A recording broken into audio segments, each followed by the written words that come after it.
Hello, good evening. How's it going? How are you today, Ark? Gonna finish setting up. I'm so excited Ace Attorney was announced. Oh, okay. Follow justice. It gives me hope that the Ace Attorney and Professor Layton crossover will be ported someday. Gives me hope for that.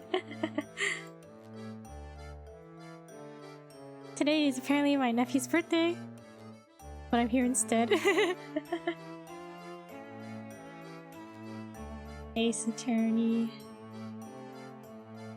Yeah, I hope they announce it someday. A crossover. I would love to play it again. But for now, I will be happy with Apollo Justice news. Alright. Did I send my tweet? I was talking, I just forgot what I did. Okay.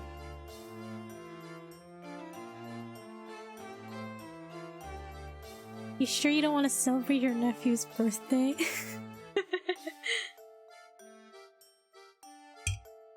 Isn't there like cake and stuff? Yes, I did. Okay.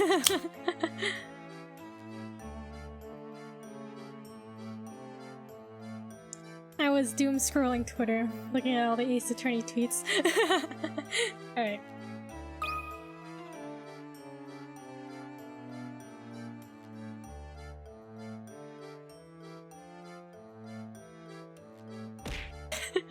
Of course I was.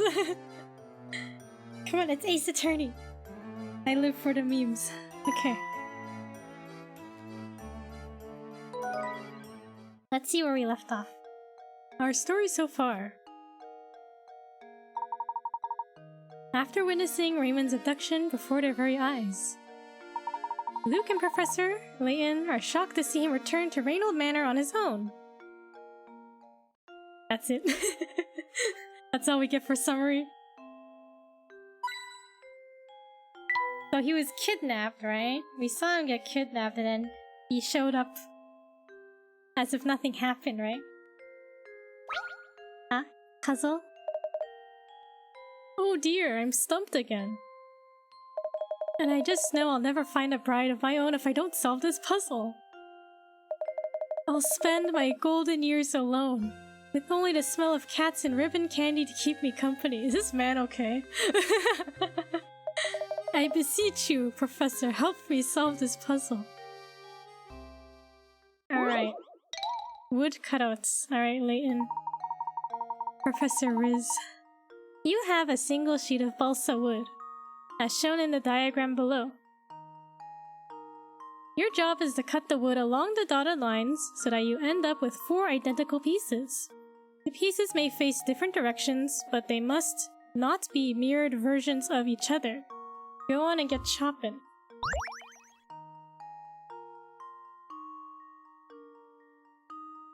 Four identical pieces. But they cannot be mirror images. Not another Riz puzzle. Layton and the Riz. Alright. So I initially thought like, oh, we could cut it like this, but that means it's mirrored, right? So we can't do that.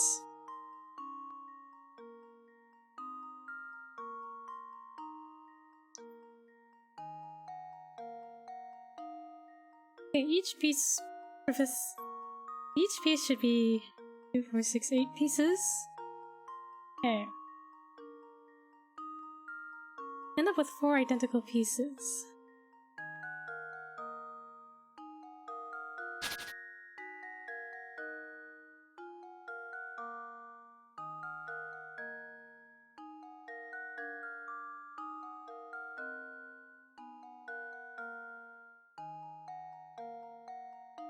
My brain already hurts. We just started. It can't hurt now. We've just started.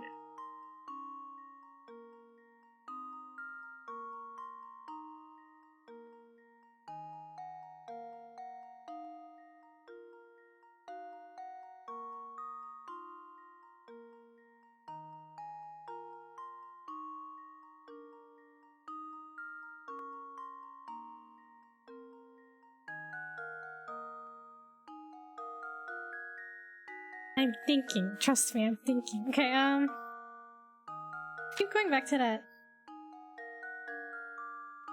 The idea of just cutting it like this, but then it's mirrored imaged. So we can't do that. Who says I haven't been using my brain already for the past couple hours? Aren't you celebrating a birthday? Does that require that much brain power?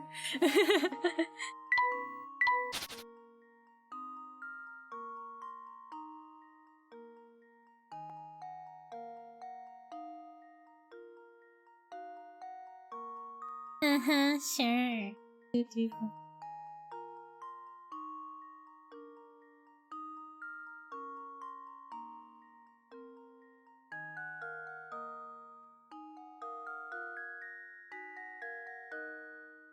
Like this?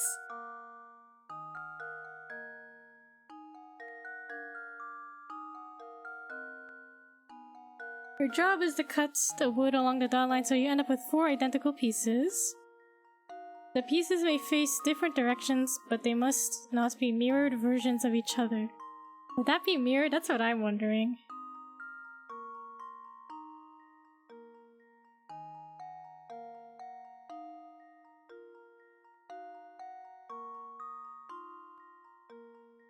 I think this counts as facing different directions, right?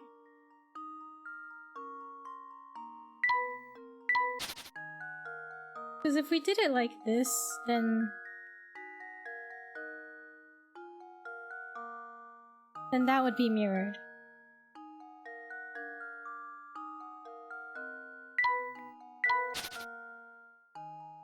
So I think like this, we could get any of these shapes without flipping them, right?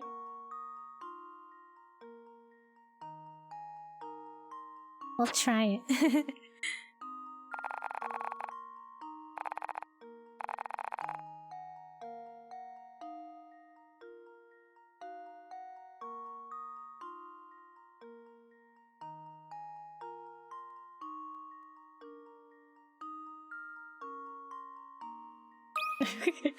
Watch this be very wrong. Oh, it's right, okay. Critical thinking is the key to success. Once you got the shape of the pieces, it wasn't so difficult, but it wasn't all that easy to find them within the wood, was it? Oh, happy day! With that puzzle out of the way, I am confident that no woman will be able to resist me. I'll be bidding my loneliness goodbye before I know it. A mysterious bottle. Give it to Layton.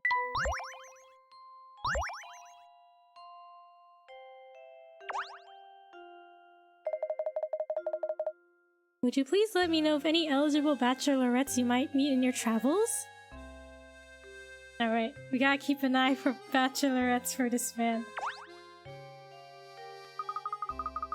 I'd like to be left alone for a little while, Professor. I need some time to collect my thoughts. Bruh, what do you mean, bruh? You needn't worry. I assure you I will find Simon's killer myself. For now, just let me do my job and get back to your search for the golden apple. Okay, so we need to find Raymond.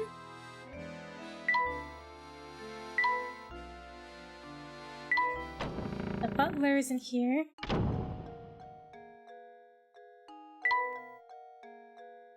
We previously saw Raymond, like, by the boat, right? Oh, here he is, okay. Any hints?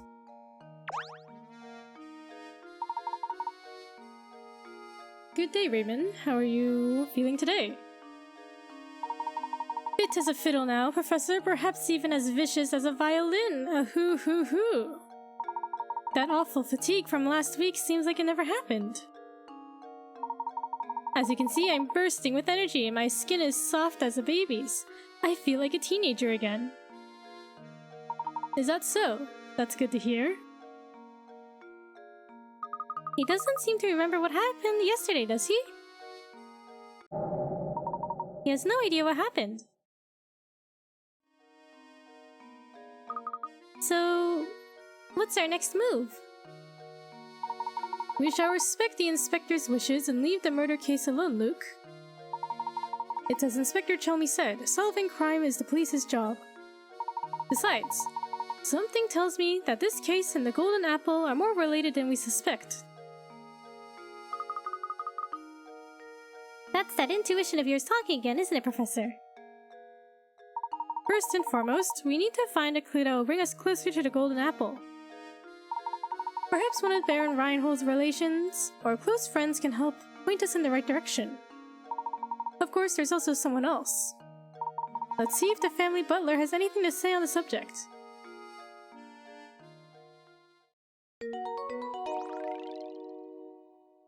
The hunt begins.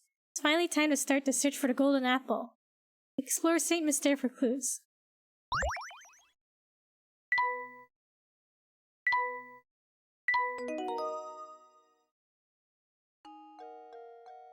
Talk with Matthew.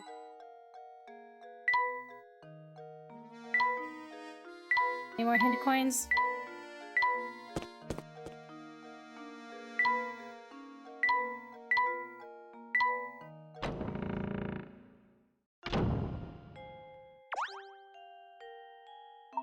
Back so soon, Professor? Matthew, I was wondering if you knew anything that could point us in the direction of the Golden Apple.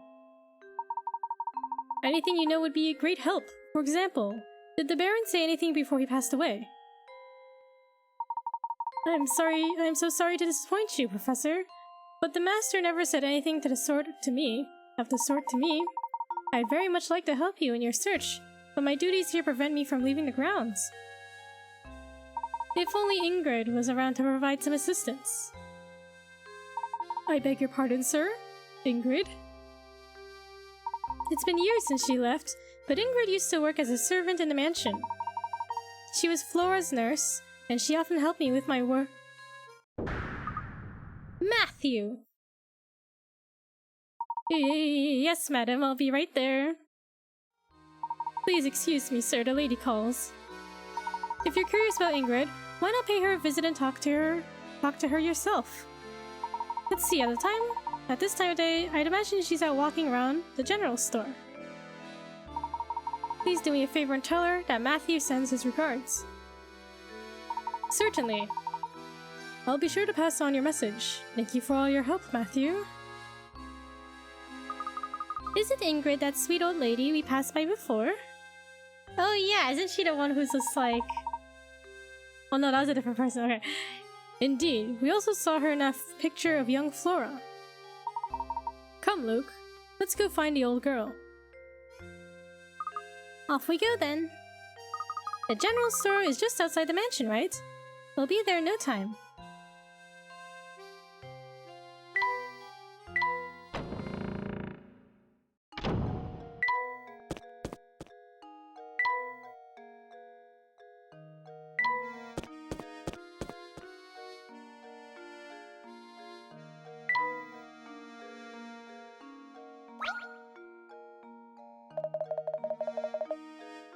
Gonna give this your puzzle another spin, yeah? Is that so? Yeah, that's what I thought. Which one is this one? Oh, the longest path? The one we couldn't solve?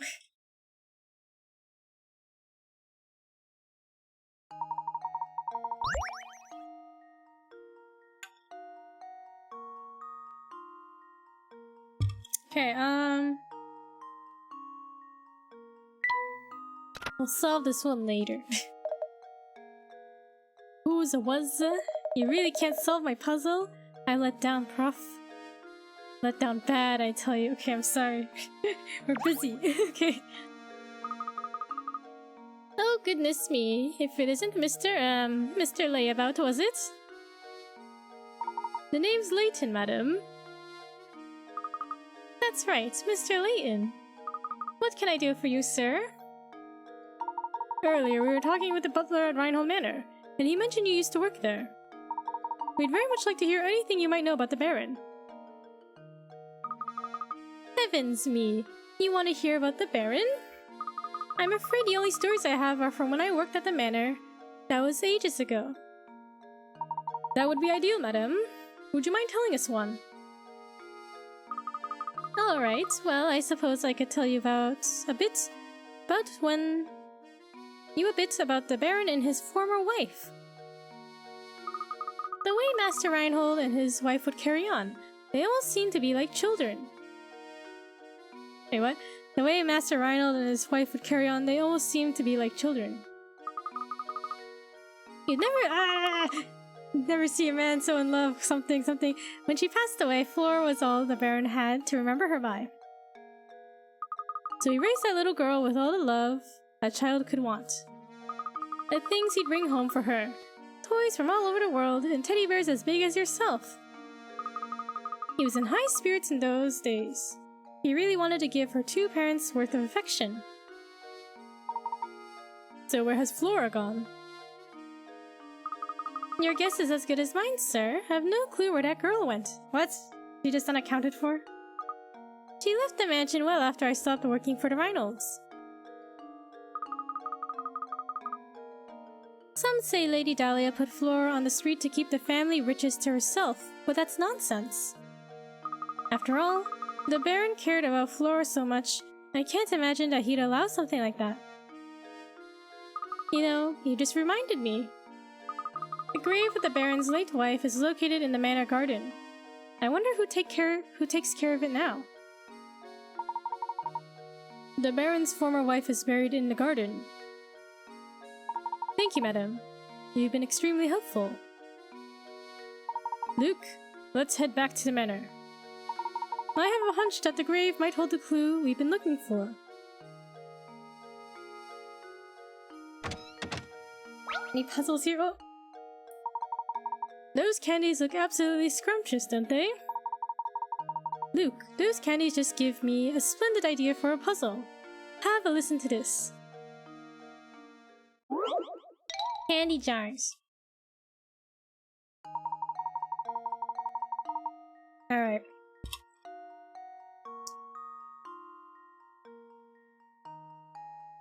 You have 10 jars filled with 50 pieces of candy each. You then pour the candy into small bags and attempt to get half a jar in each bag. Now you have 20 bags of candy. What is the percentage likelihood that there are an average of 25 pieces of candy in a single sack?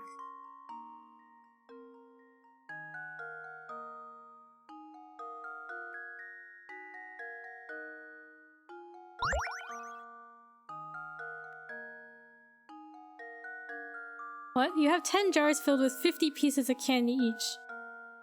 You pour the candy into small bags and attempt to get half a jar in each bag. Now you have 20 bags of candy. What is the percentage likelihood that there are an average of 25 pieces of candy in a single sack?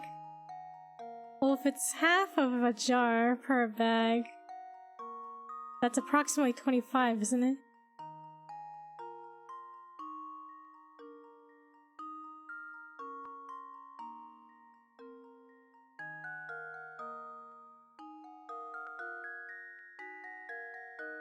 So is it like...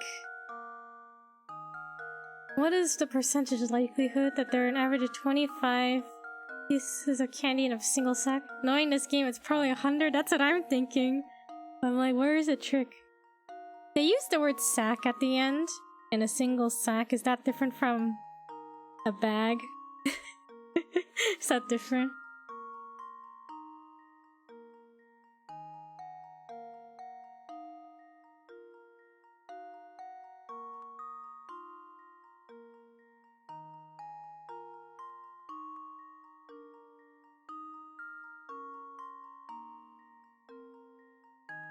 I try 100? I feel like there's some trick. It can't... Nothing can be 100%, right? What's the percentage likelihood that there are an average of 25 pieces of candy in a single sack?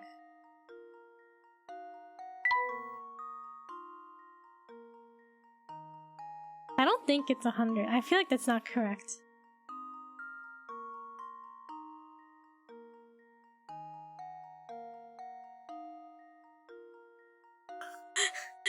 100%. How does this sound? Huh? It is 100%? There's only two guaranteed things in life. Death and taxes. Feels bad. Very good, you had 50 pieces of candy in 10 jars, giving you a total of 500 pieces of candy. Blah blah blah. So of course the mathematical average of this will be 25 pieces a bag. I feel like that didn't seem, I don't know, it didn't seem that difficult. I was like, is it 100%? I was like, nah, it can't be that easy. Why is average in quotes? I don't know. The mathematical average. Because this is a Layton game. There we are. Once you discern what the question is saying, the problem is rather simple, isn't it? We got a strange gizmo. Are we almost done making this dog?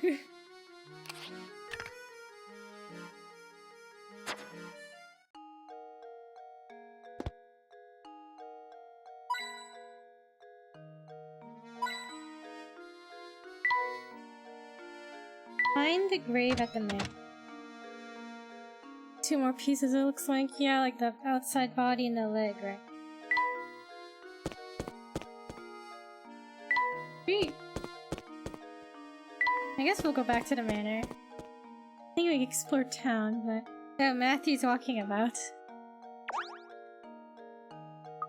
Oh look, it's Matthew! Good day, Professor. Were you able to track down Ingrid?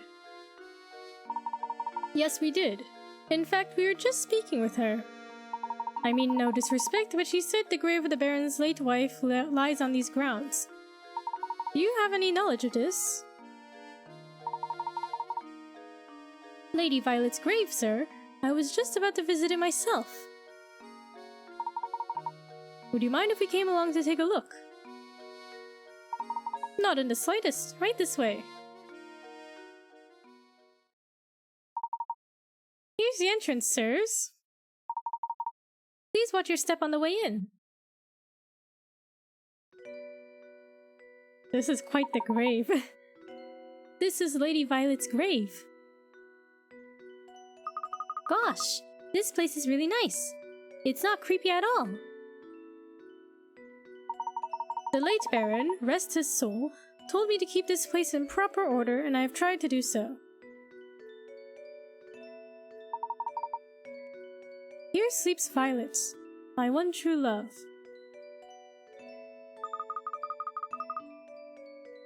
This statue looks so much like Lady Dahlia, it's hard to believe it's someone else. Back when Flora was just a tiny little thing, Lady Violet used to take her to the park in town. Some of the flowers in the garden grew from the ones Flora planted here with her mother. For her mother. Oh, I forgot to tell you about the Baron's journal. It still should be on the desk in Madame's room. It's possible that it might contain some information that could aid your search for the golden apple. My thanks, Matthew. I'll be sure to give it a once-over later. Now then, Luke, we'd best head back to Rhinold Manor.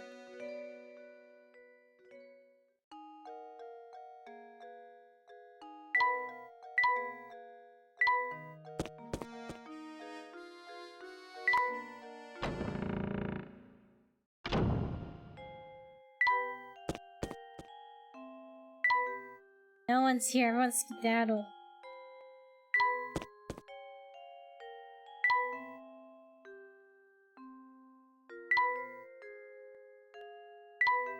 A hint, coins.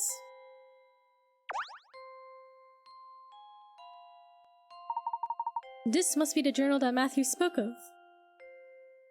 I have to admit, he seems to know where everything in the manor is. There's something about reading someone else's journal that just doesn't seem proper to me. However, the investigation must continue, so...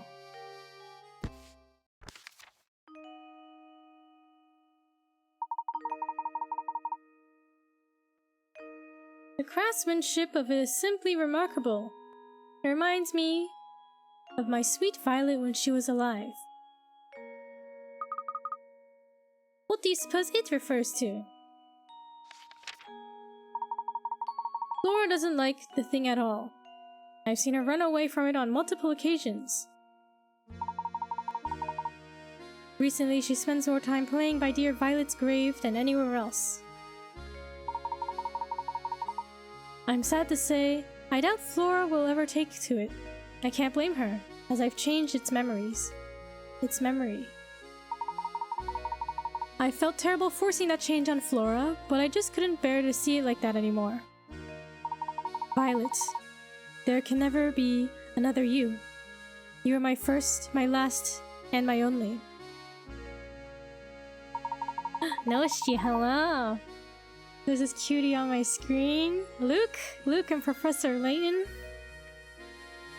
But how you doing, Noshi? Hey Kiku, how are you? I'm good, just chilling. Just playing Professor Layton. Taking it easy. Changed its memory. I'm not sure what the Baron means, but this is clearly vital information here. Sleepy but good, trying to keep cool. It's so hot here. Yeah, today was really humid. Humid in my area too. It's really hot. But stay cool. Take it easy, stay cool.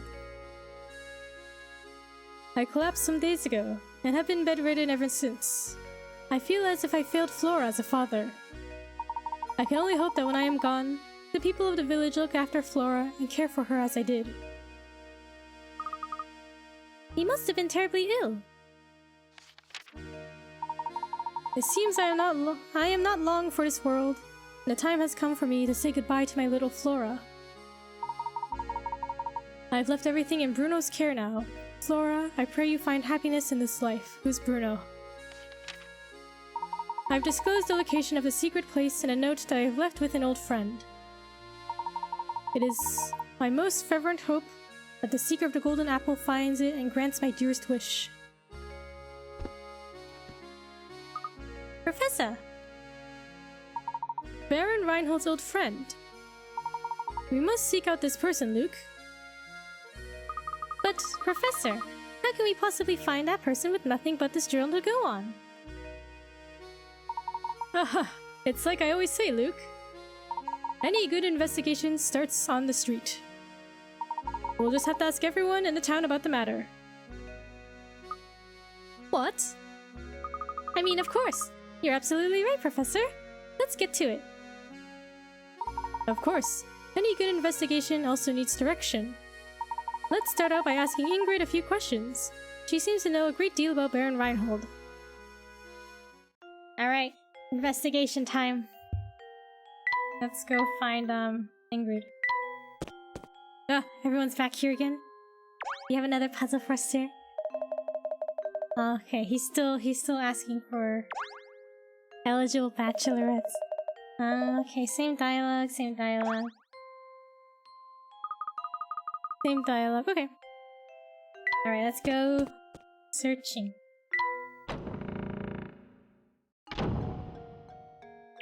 Oh, she's right here. Oh, look who it is, Professor Layton, was it? The name's Layton, madam. Oh, that's right, Professor Layton. All that talking about the mansion we did last time got me reminiscing, so I decided to stop by for a visit. But enough about me. By the look on your face, it seems that you have something you want to ask me. As a matter of fact, I do. Do you happen to know who Baron Reinhold considered his close friends? His friends, you say? Well, he wasn't exactly what you call a social butterfly. Butterfly. Did I say butterfly? Butterfly.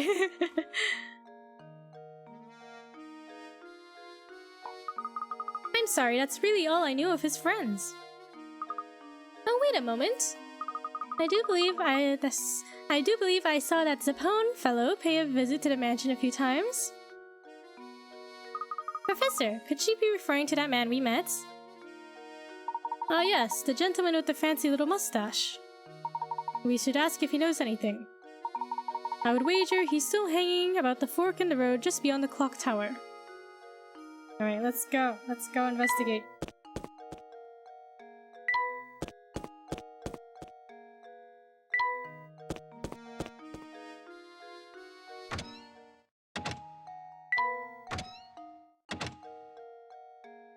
any puzzles here?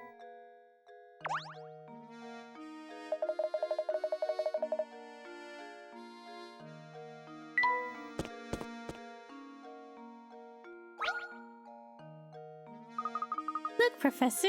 There's a puzzle hidden here! A worm's dream. Well, my friend was telling me about this when I met up with them.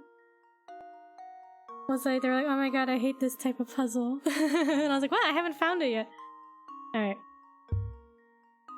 This worm's life dream is to make it to the center of the apple. Complete this slide puzzle and help him realize his dream. With only 8 pieces to manage, the task might seem easy, but it's probably harder than you suspect. It's just a sliding puzzle, right?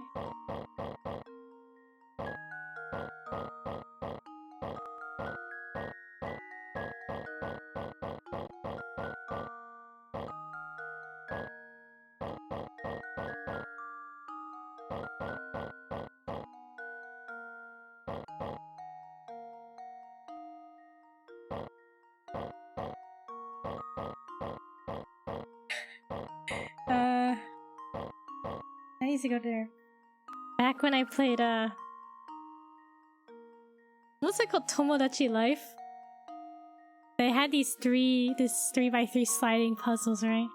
So I used to play that all the time and I do them pretty well. Hello, is it big brain time? Hello, Kika. Yes, I suppose it is big brain time. How you doing? How's it going?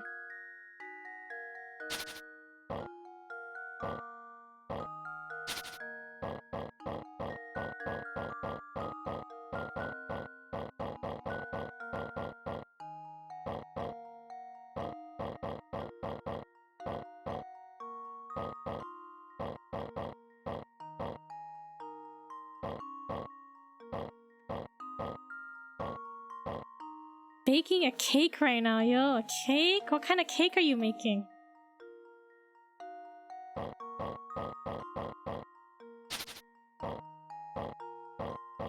I just messed up the entire puzzle.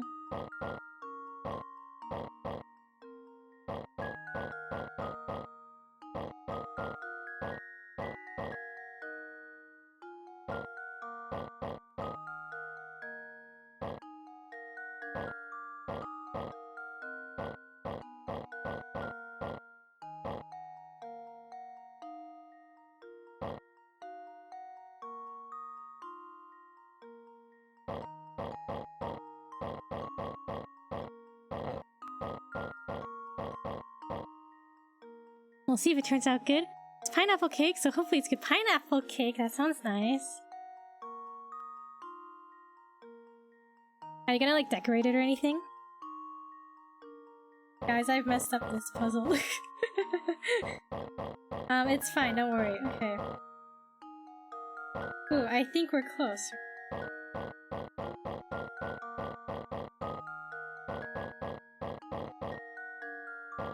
Why does this worm want to be in the center of this apple, huh?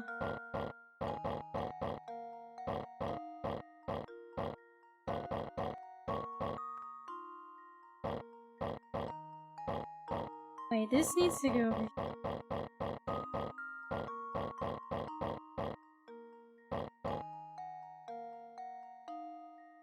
I suck at these kinds of puzzles. I just guess for hours until I get it, bruh. I used to be good at these. I swear, I used to be good at them. Just cream cheese frosting? Isn't that the best kind of frosting though? Let's be real here. It's not just cream cheese frosting. Isn't it the best frosting? Right, is there a better frosting than cream cheese?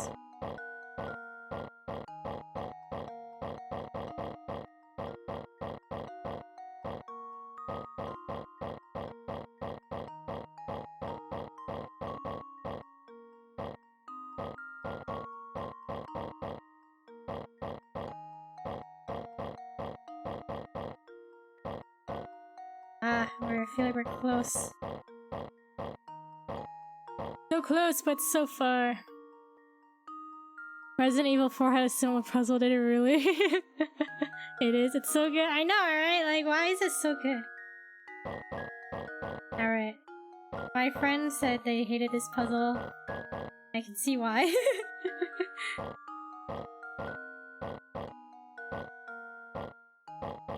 Oh, I swear, I used to be good at this in Tomodachi life.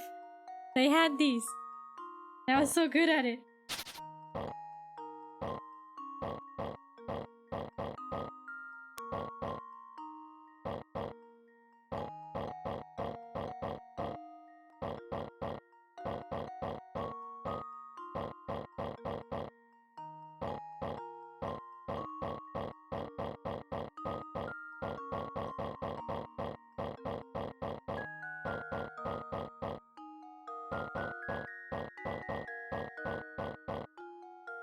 Sure, don't sure me, okay? I was pretty good at these kind of puzzles, alright?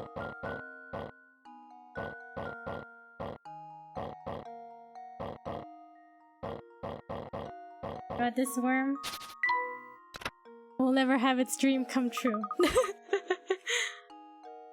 Wow, I didn't think this one would be so hard. Oh, the cat has a puzzle first. Just like Monkey Watch, you have no proof? What? What do you mean? I could beat Monkey Watch. There was proof, right? Right, I beat it. That cat and mouse seem to get along pretty well, don't they? Do you think so, Luke? I would have guessed the cat was tormenting that poor mouse. But if you say the two of them are friendly, I believe you. Of course. If it has to do with animals, leave it to me. By the way, Professor, have you heard this one before? What's E? 50 picarats. E. Okay, what is this? According to the diagram shown here, A equals 2, B equals 3, C equals 3, D equals 4. So what does E equal?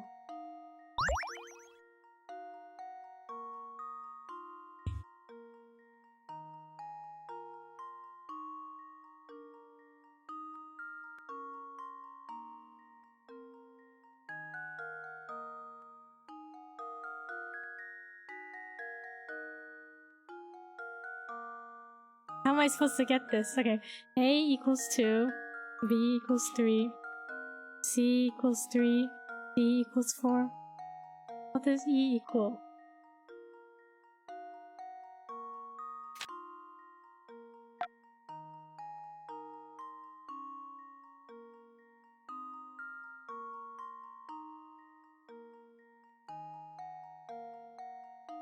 Five? But why 5?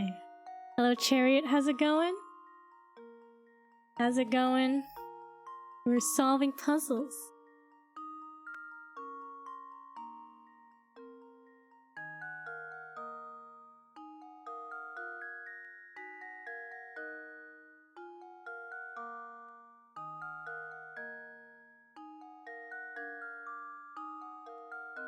I don't know how to think about this. 2, 3, 3, 4. Came by to wish everyone fun again today. Thank you, Chariot. Hope you're having a lovely evening. Do you need to sleep? Darn work, man. Take it easy, okay? Good luck with work tomorrow. Rest up. I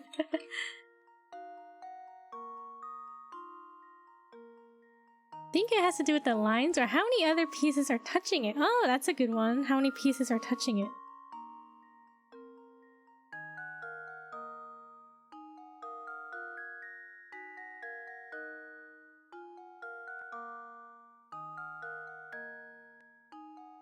Bye bye, y'all. Have fun. Yes, thank you, Chariot. Bye bye. Have a good night.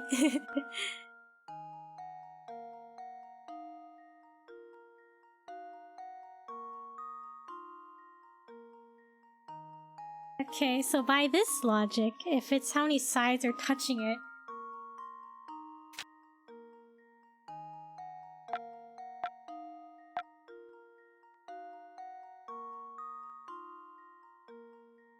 five?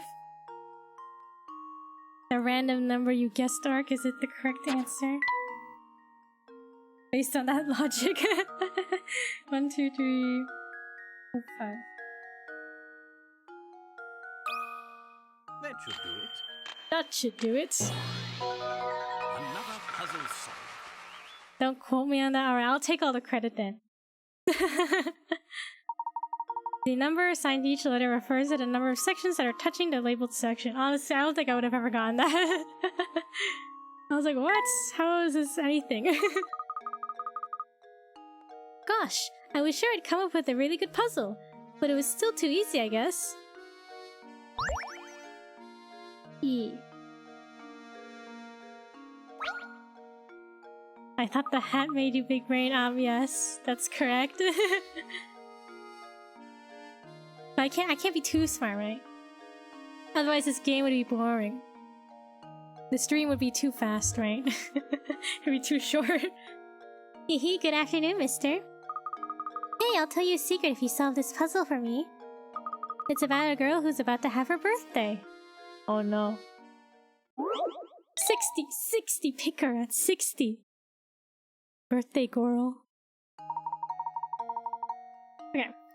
When asked about her birthday, a young woman gives the following information.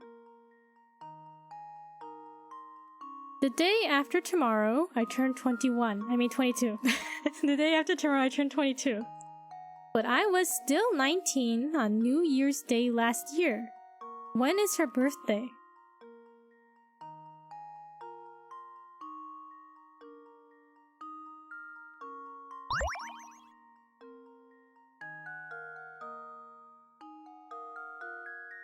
So we need a month and a day.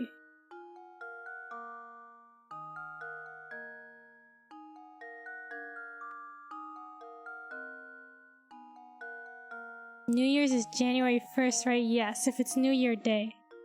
Wait, give me a moment. Let me think about this.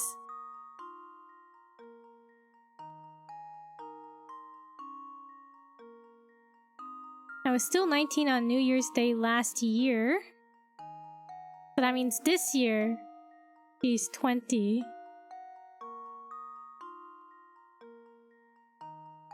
Okay, so... Hold on, I have to visualize this. No, not a hint. Okay, let me visualize this. Okay, she's 21 now, right?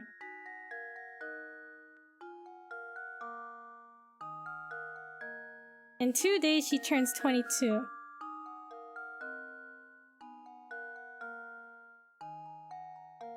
Okay, so this year... Wait, I was still 19. So last year... She was 19.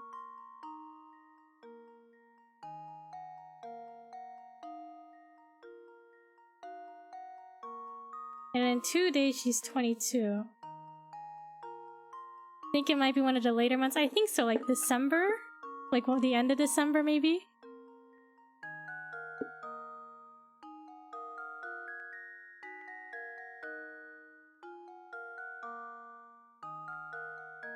Okay, let's pick a date. So if it's the 31st, right, of December, in 2 days,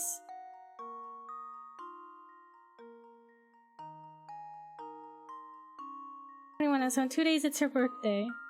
So maybe it's her birthday is December, right?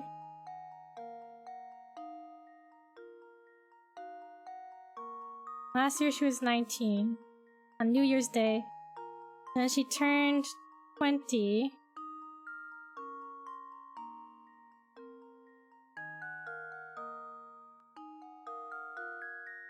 I have to wrap my head around this.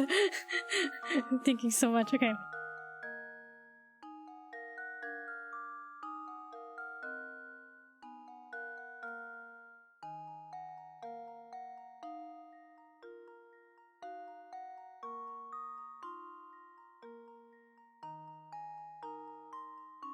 New Year's Day last year.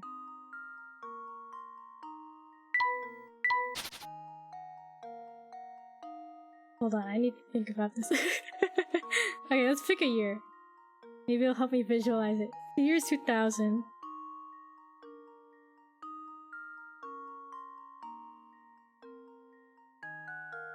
Okay, so last year, on January 1st,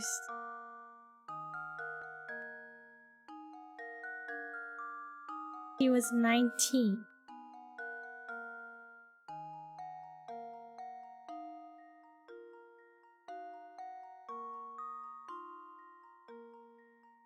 The day after tomorrow, I turn 22.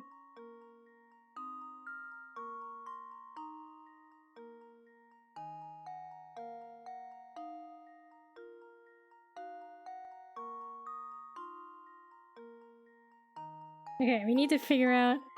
Yeah, I was about to bring that up too, Ark. How does she go from 19 to 21 in a year? That's what I'm thinking. It's like, wait, where's the 20, right? That's what I was thinking.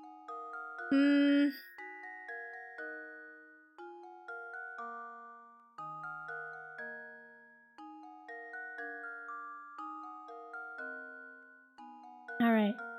Do y'all have any ideas? Give me your ideas. When is her birthday?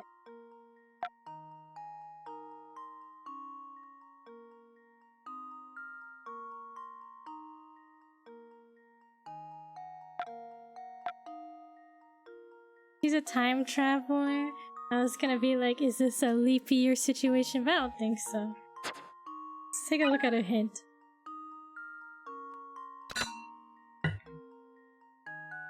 The first thing you should do is determine what day this exchange is taking place. The woman says she's turning 22 in 2 days, so right now she must be 21. Hopefully these 2 points will give you something to go on. Was this not established already?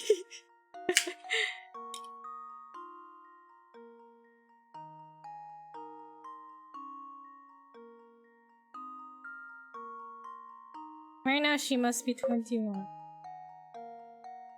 Okay. But like, in 2 days she turns 22.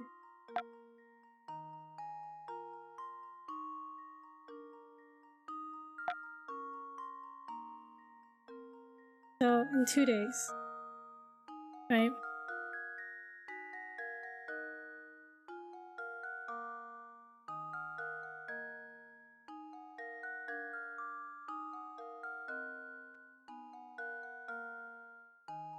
This was last year.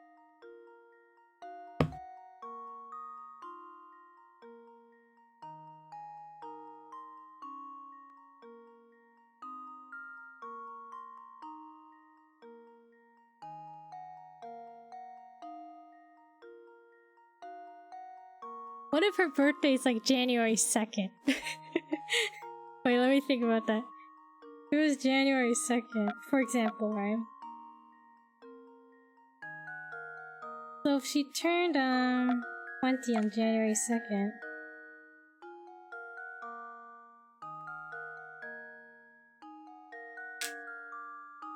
okay, I need a year as a reference. We need to pick a year.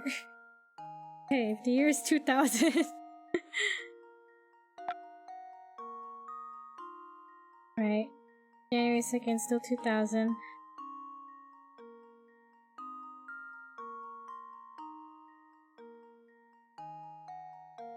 He's 21 now.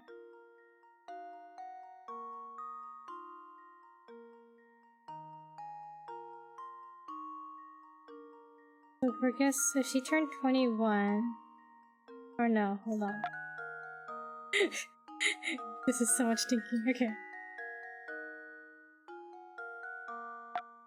If it's January 2nd when she turns 22. It's January 1st when she's 21 now. Does that make sense? I don't know. Okay, hold on. Nope. No sense.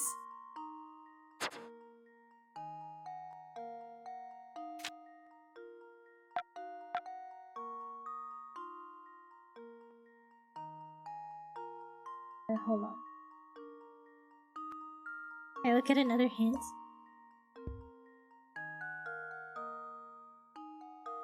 Her birthday? Okay.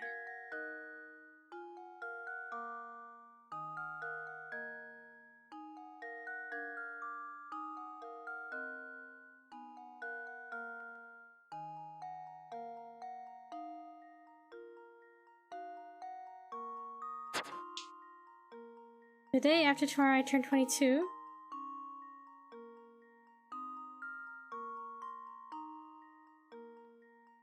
Still 19 on New Year's Day last year. We look at a second hint.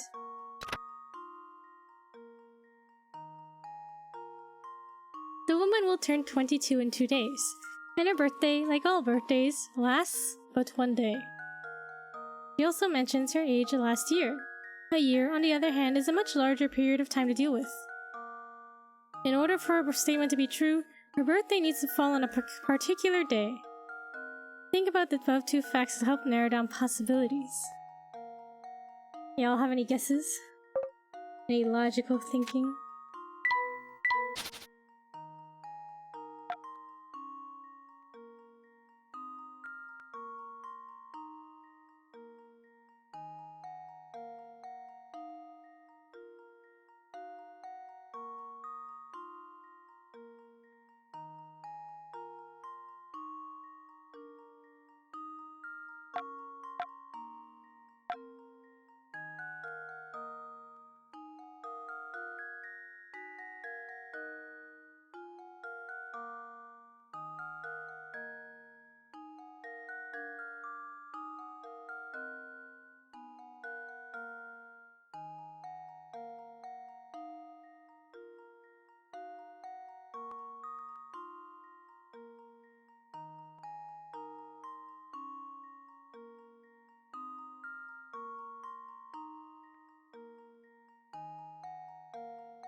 It probably might be January 2nd. You think my guess was correct? Let me think about this more.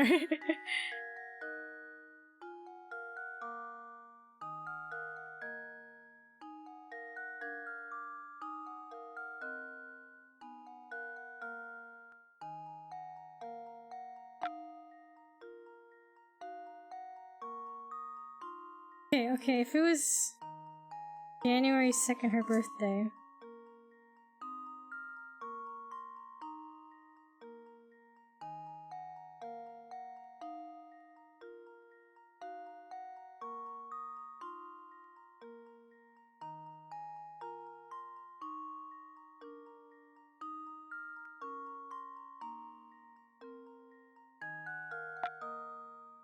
Marina, that means it'd be right now, it's December, right?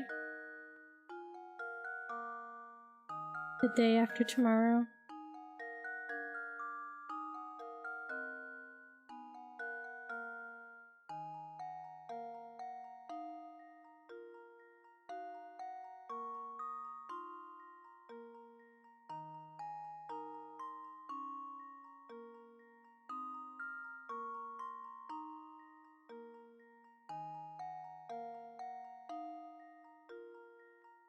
Might be New Year's Eve or something.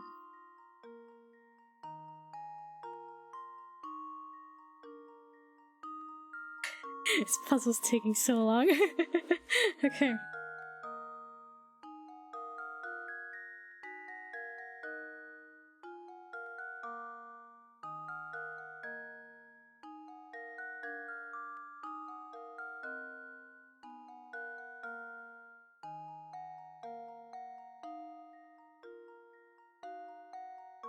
"19 on New Year's Day."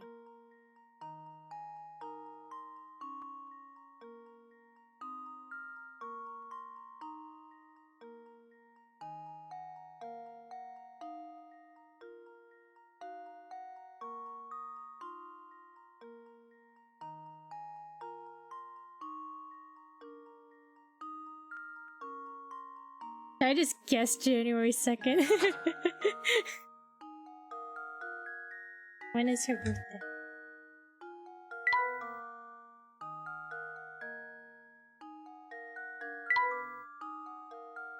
I just guess.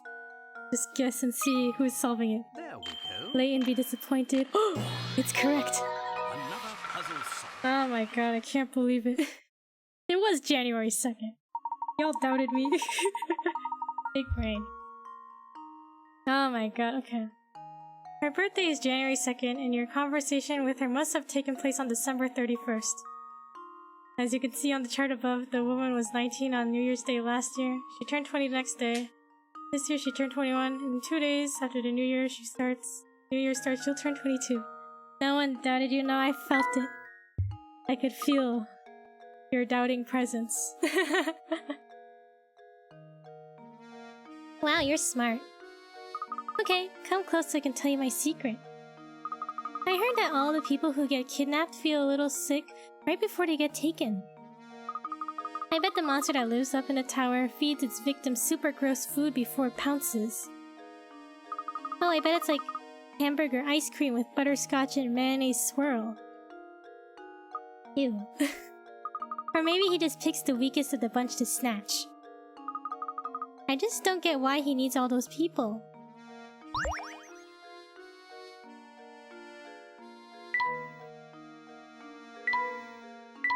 So the kidnapper kidnaps people who are sick. Alright, Zapone, what do you gotta say? Close friends of the Baron. It's true, I had the pleasure of meeting Baron Reinhold a few times. Mr. Zapone, you didn't happen to be good friends with the Baron, did you? Me? Oh no, I was nothing of the sort. Can you think of anyone at all who was close to Baron Reinhold? No, I didn't really know him. Well, there was that one possibility. No, wait, never mind, I'm not sure. I guess Zapone can't really tell us much of anything. Yes, I'm afraid he was no help at all. He was completely useless. I suppose that means we're back where we started. But at least we can be sure that this close friend we're after is a resident of Saint Mystère. We mustn't give up, Luke. Let's continue to ask around. Alright, we gotta ask around.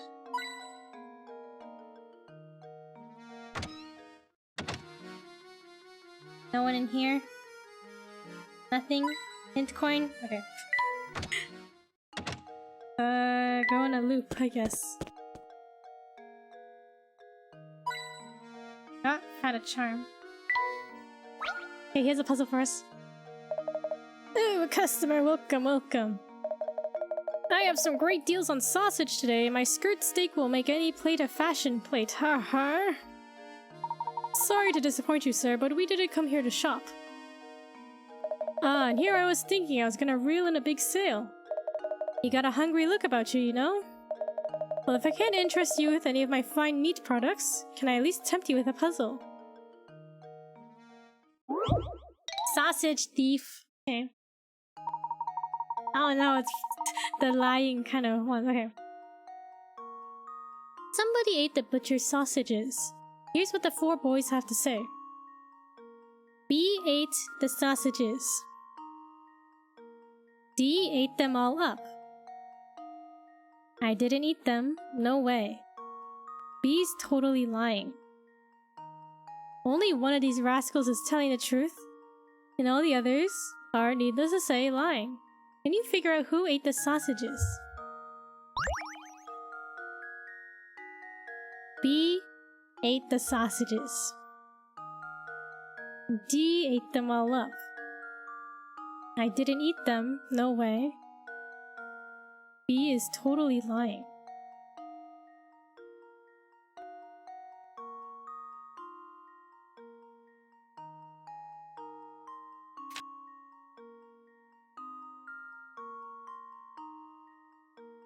B ate the sausages. D ate them all up. I didn't eat them, no way. B is totally lying. Okay, B and D are like trying to like out each other out, right? The obvious choice seems to be C. That's what I thought too, right? Because he's not blaming anybody else, he's just saying, I didn't eat them.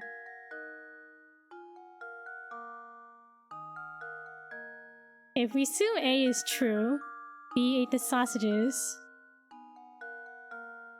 D ate them all up, that'd be a lie? Because saying he ate all of them, right? I didn't eat them. B's totally lying.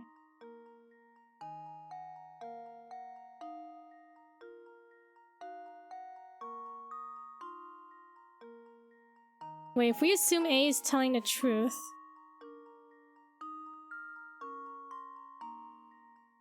I read this who's someone's telling the truth, right? Okay. If we assume A is telling the truth, B ate the sausages, and everyone else is lying. D ate them all up. B's totally lying. Does that make sense? We assume that B is telling the truth. D ate them all up.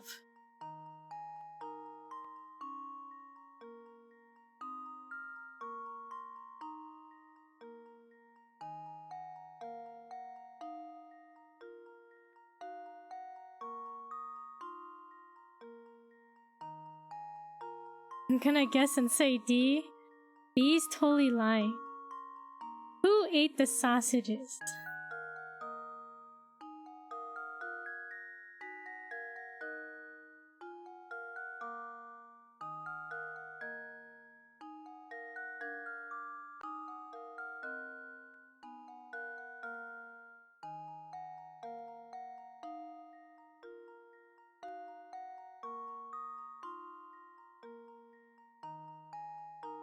Did B eat them all?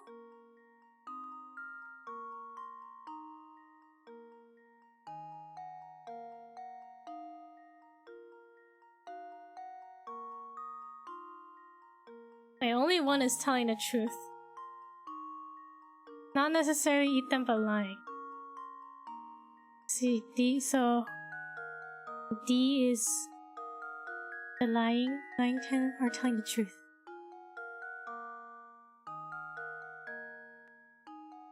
I feel like this shouldn't be so hard. He's saying he's lying, not that he ate them. B's totally lying.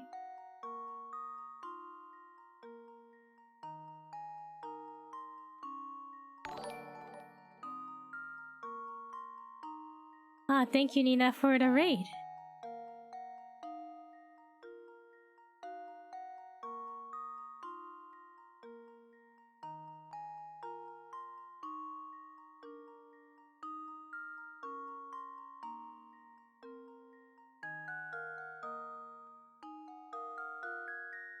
Hello, Manaka, how are you? How's it going?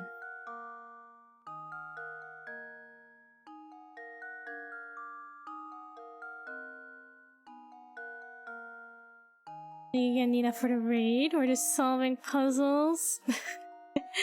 I'm overthinking puzzles, that's all.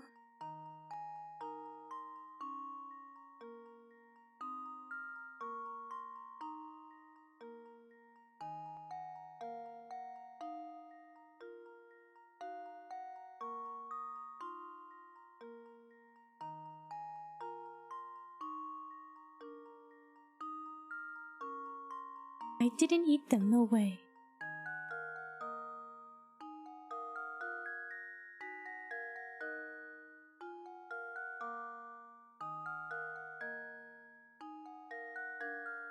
Good morning, cause here it's 3:35 a.m. Greetings from Italy. You're welcome for the raid. As always, you are so cute. Oh, thank you. Bro, 3:35 a.m. If you need to go sleep, please, by all means, go to sleep. Please, take it easy. And again, thank you for the raid. I was thinking too much. Okay. Sleep is overrated. I think isn't sleep important though? Maybe overrated, but it's important. Okay, who ate the sausages? I think,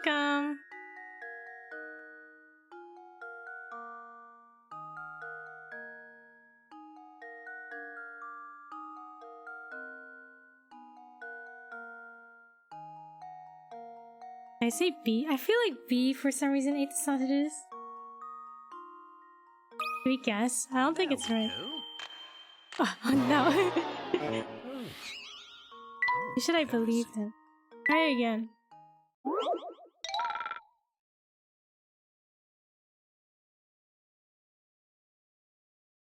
I'm fine. My internet connection is not that good, but okay. Oh man. It's that good. It's no fun when your internet's no good. I just give up and just guess. Is it C? Who ate the sausages? So it's definitely not D. D did not eat the sausages. I mean B. B did not eat the sausages. At least I have time to finish Fatal Frame again. Oh, good luck with the... Or I hope you had fun with Fatal Frame. Completing it, right? Unlocking all the secrets.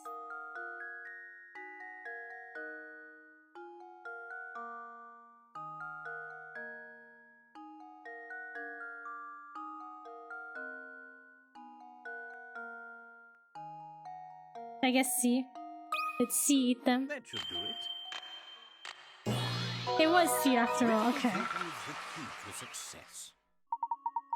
C ate the sausages, and the only person telling the truth here is D.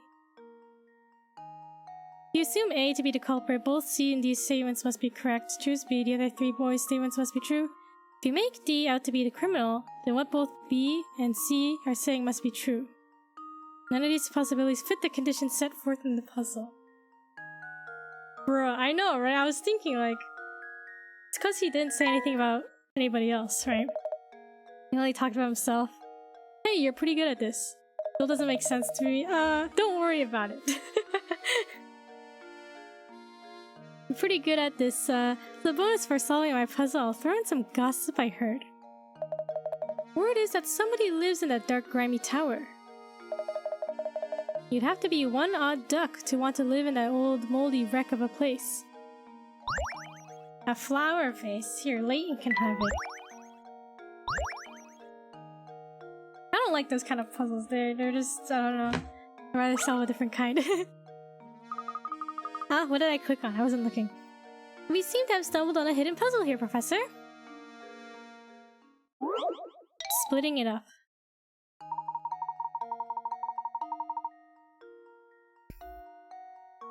You have a big wooden cube that's painted red on all 6 sides. After splitting the cube into smaller parts as shown below, you are left with 27 cubes identical in size, but varying in the number of red sides per cube.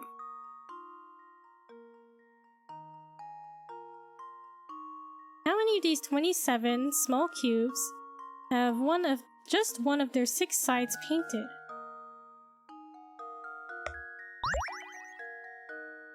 Wouldn't it be 6?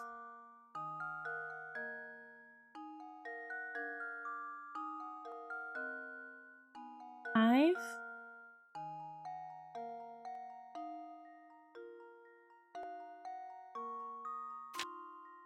These center ones, right? It's only one side painted. Would that be 6 of them? Painted red on all 6 sides.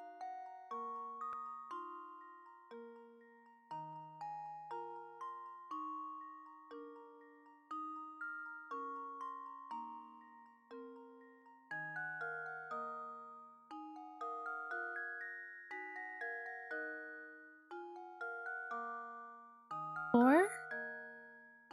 The middle wouldn't have one?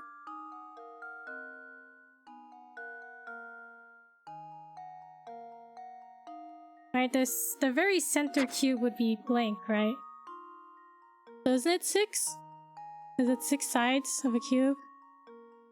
After splitting the cube into smaller parts, 27 cubes identical in size but varying in number of red sides per cube.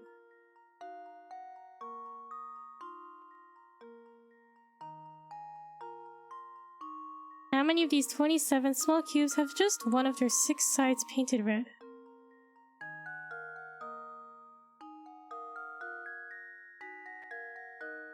Isn't it 6? Trying to think, is there a trick to it? Is there something else that I'm missing? 6 seems good enough. Should we guess 6?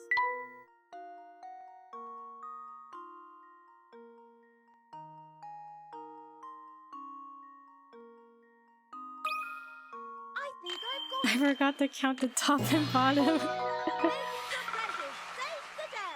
Layton's apprentice saves the day.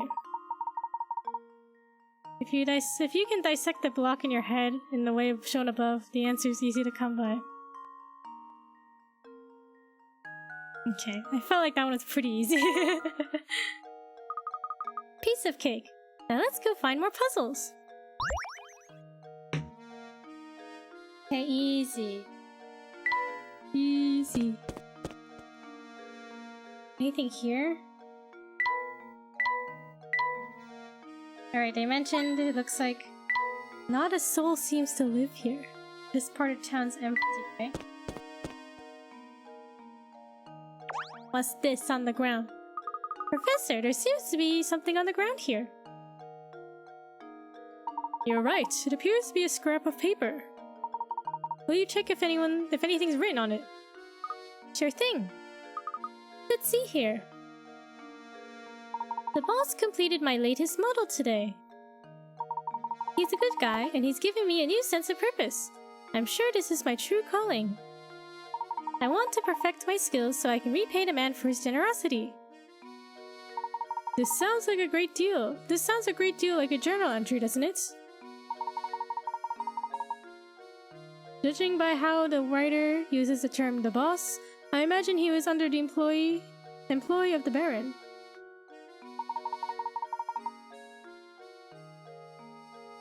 I've constructed models to fit every situation.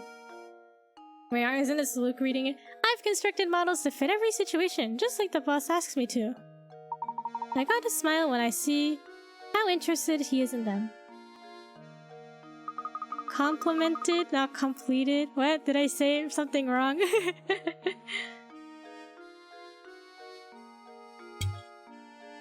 That's the end of the entry. Do you suppose this person made some sort of models for a living?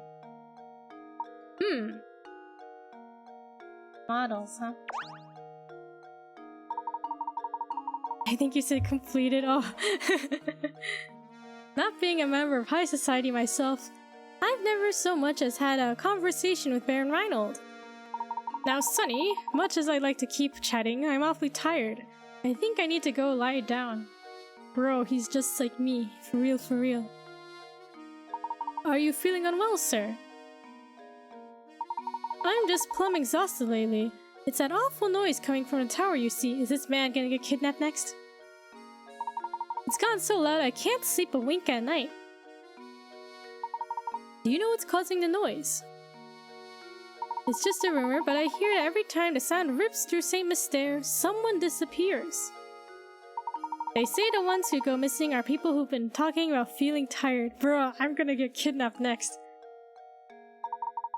But those who disappear are back before you know it, so it's probably just a load of poppycock. Whenever the noise sounds, someone disappears. Interesting.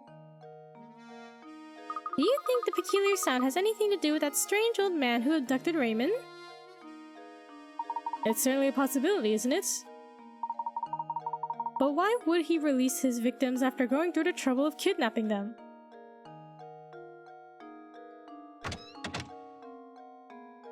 Senile? What do you mean senile? Yo, Professor, did you find what you were after? Never mind that though. I've got something more important to talk about. Namely, chocolate. Help me solve this puzzle and I'll tell you something I bet you'll find very interesting. Chocolate puzzle. Oh god, okay. You have a hankering for chocolate. So you buy a huge sheet of chocolate. Wait, huge sheet of 30 chocolate squares. Why'd you say chocolate like that? Why not? The sheet is 5 squares long by 6 squares wide. You can only break the chocolate at the lines that run between the squares, and you aren't allowed to stack multiple segments on top of each other. Keeping those rules in mind, what is the fewest number of times you'll need to break the chocolate in order to separate each of the 30 chocolate squares? Oh, thank you for the stretch. Thank you for the posture check, no shrimping. And thank you for the hydrate. What's everyone drinking today? I have Nixie. Nixie, strawberry hibiscus, sparkling water.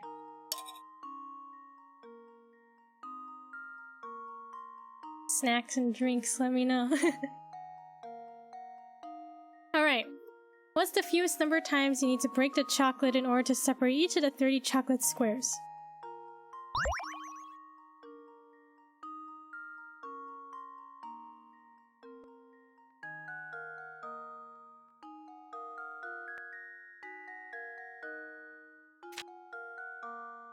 One. Just regular peasant water and hot chips. Peasant water. Hot chips though sounds nice. This counts as one cut, right? One break. One break. 2, 3, 4, 5.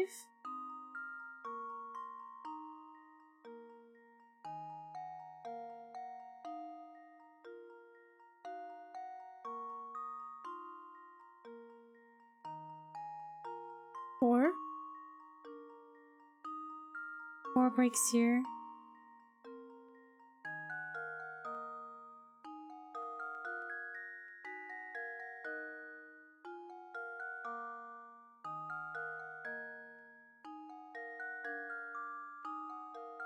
Is that 29 times? What if we did it a different way?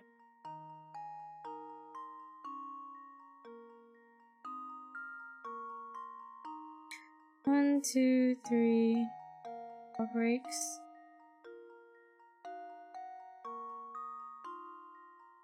Two, 3, 4.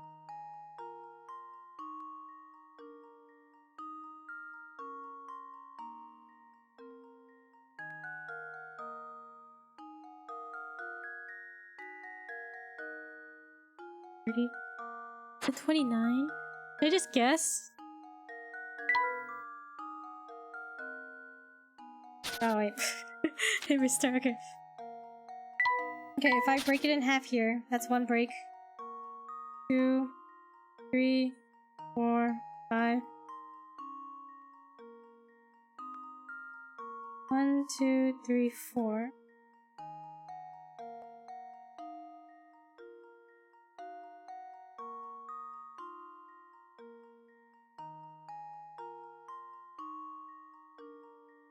Twenty-four, 25, 26, 27, 28, 29. The 29. Alright, let's just take a guess. There we go. Critical thinking is the key to success. That's right, if you follow the rule set on the puzzle, then it really doesn't matter how you break up the chocolate.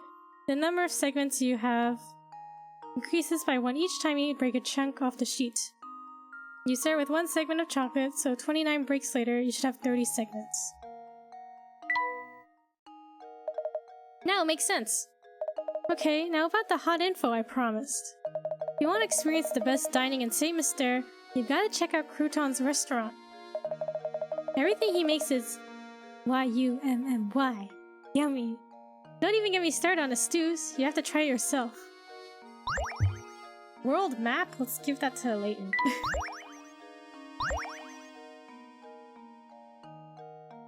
So we should go to Crouton's place then?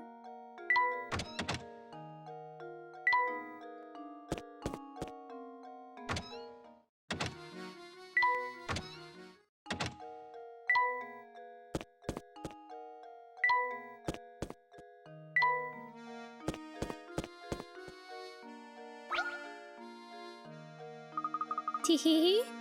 Who are you looking for this time? Want to rest for a minute and solve this puzzle? Which job?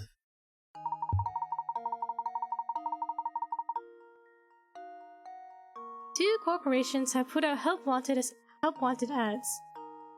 Aside from the information below, the two companies' offers are exactly the same.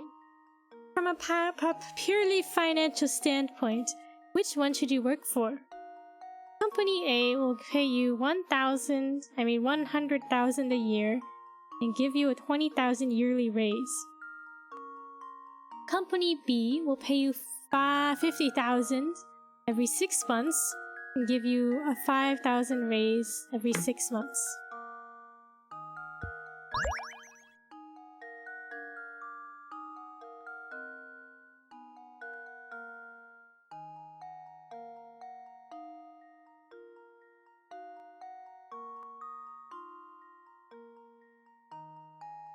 Alright, what are we thinking?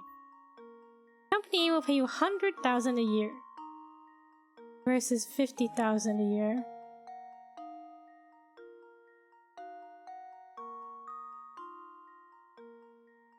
$20,000 yearly raise. No, it's 50,000 every 6 months.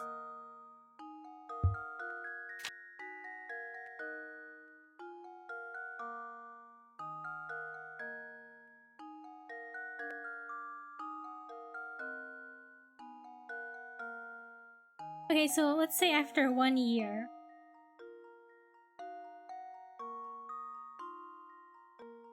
So 50,000 every 6 months.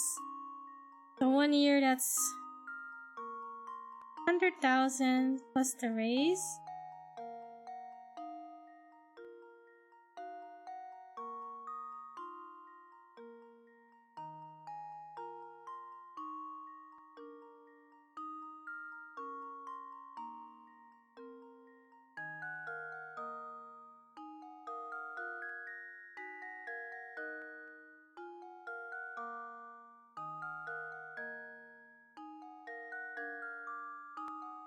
Which is better?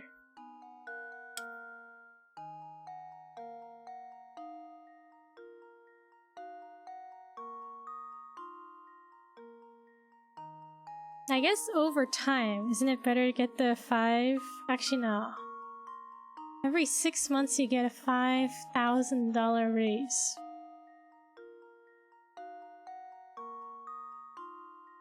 So wouldn't it be better to get... It's 10k a year, not 5k? It's 10k every year.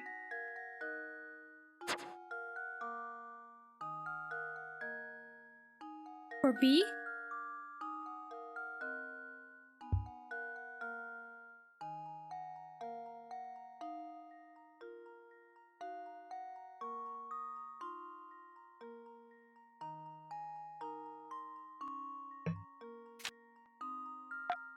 This part here, Layton.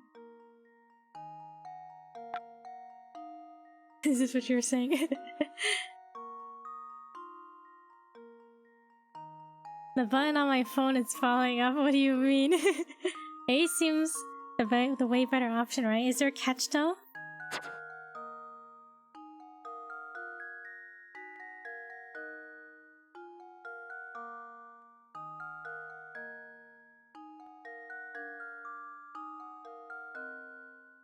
It's a 50-50 shot. Should we just say A?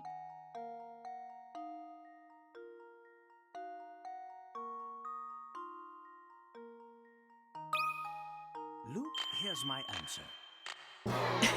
It was wrong. I suppose I thought wrong.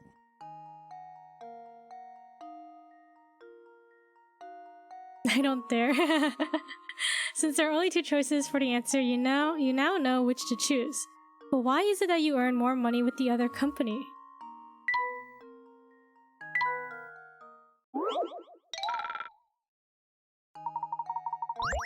What's the logic? I wanna know. Let's do it. Critical thinking is the key to success.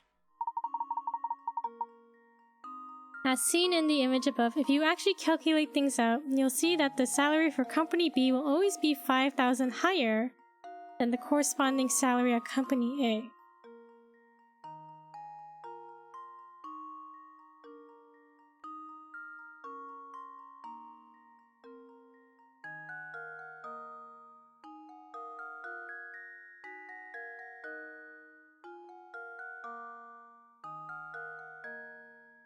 Ah, okay.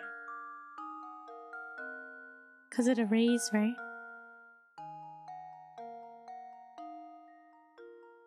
The 5,000 raise. Every 6 months.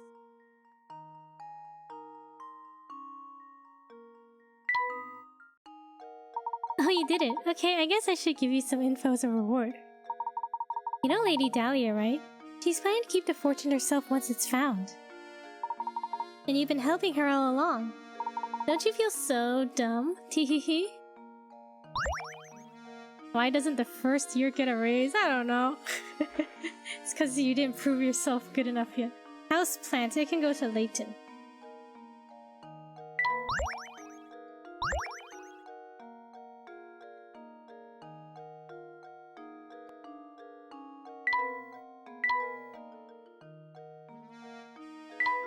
The other one gets it first. I guess you're right, yeah, because it's 6 months, right, instead of a year. Oh, this time I really had it. I thought up this great puzzle, but I couldn't find anyone to tell it to. A tile square.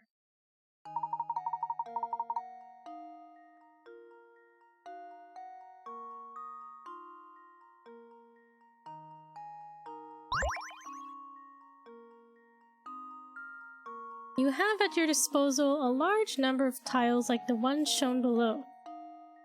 If you were to take these tiles and try to make a square, what is the fewest number of tiles you'd need?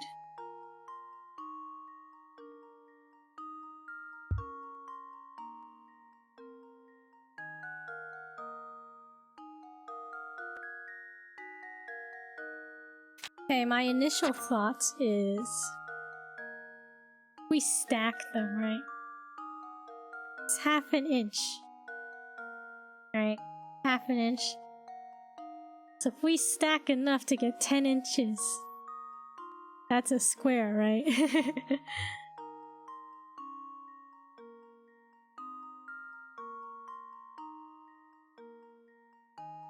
Or is that overthinking? Should I lay them down flat instead of stacking them?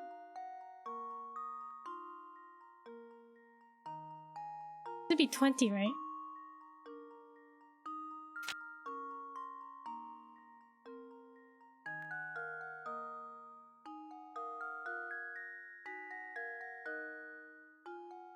I had 20 of these, it'd be 10 inches this way. I draw this more to scale.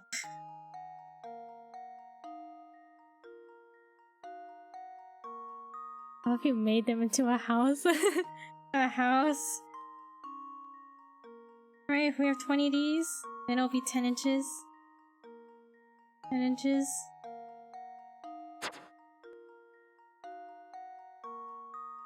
Isn't that cube then? But the face, the side is a square, right? This would be a 10 by 10. This square here.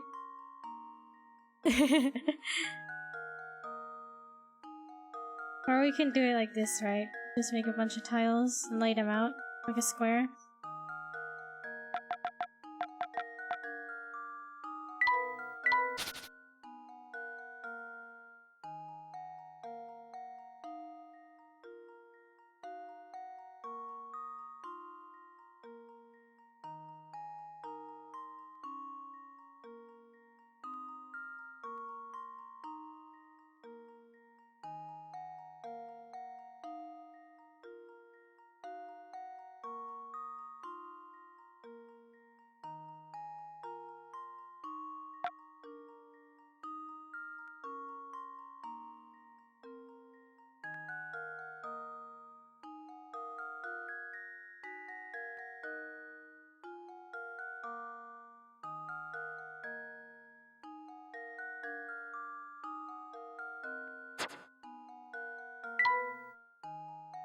I'm just curious, should I go with 20? My button fell out. What are you gonna do? How are you gonna fix it? That should do Is it like the home button? Critical thinking is the key to success. See, look, it is stacking them. The key to this problem is realizing that the tiles have depth to them. Once you understand that you have a third dimension to work with, the rest should fall in place for you. The side button, bro, the side button. you able to fix that? Oh, come on. I was all ready to tell you to answer and everything. But no, you had to go and ruin it by answering before I said it was okay, didn't you? Didn't you? Have you ever considered the strong possibility that you might be a jerk? What is this man's problem? He's just angry.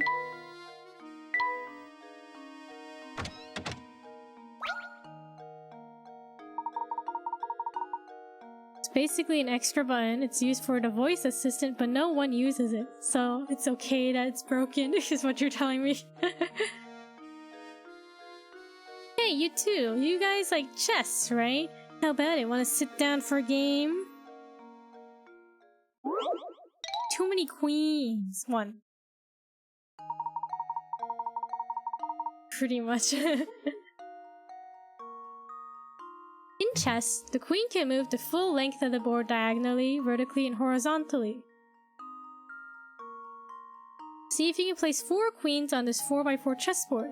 There's a catch though. You must arrange the pieces so that no queen blocks another line of movement. Good luck.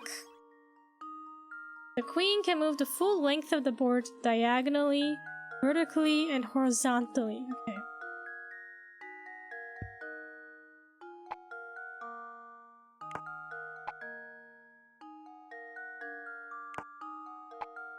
I guess we'll just place them down and see where it goes from there.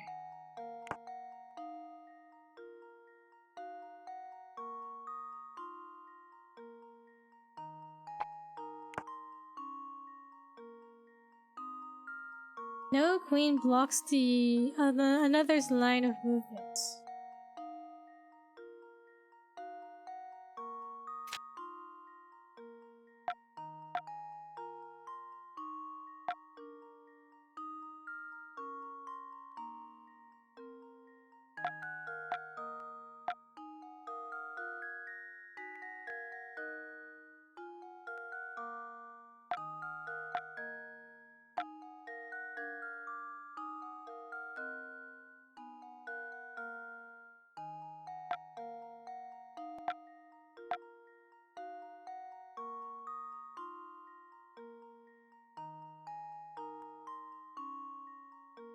Like this, maybe?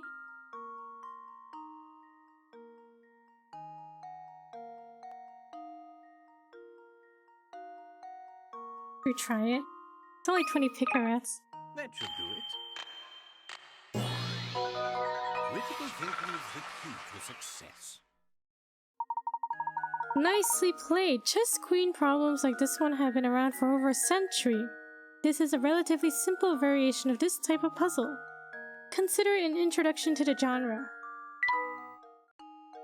Very nice, you two are no amateurs, I see. Don't worry, next time I'll have an even harder puzzle for you. Stuffed chair. Luke can have one. Do you see how their rooms are looking? Yes, I see improvement here. Yes, it's finally starting to feel like home.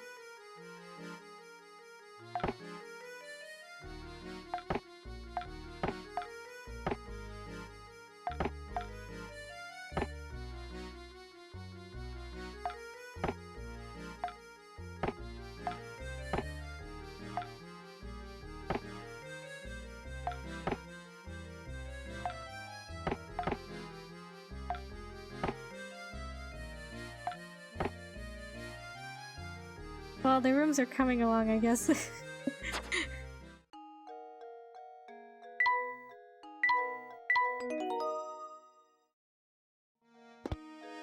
Alright, what does Crouton have to say? Good day, fellows. Did you ever track down Raymond? Indeed we did. Thank you for your assistance in the matter. Good to hear. Well, since you're already here, why not take a load off and rest for a bit? What's this? Oh my, where did I put that measuring cup?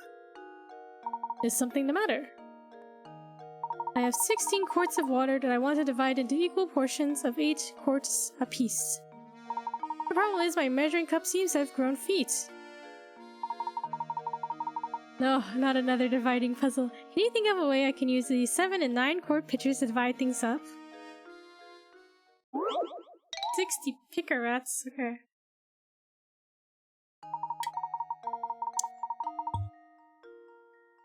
Okay, 1 empty 9 quart, 1 empty 7 quart. Okay, we want 8 quarts of water. Did you ever find out what the charms are for? I think they're just collectibles.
Figure's going in circles with this.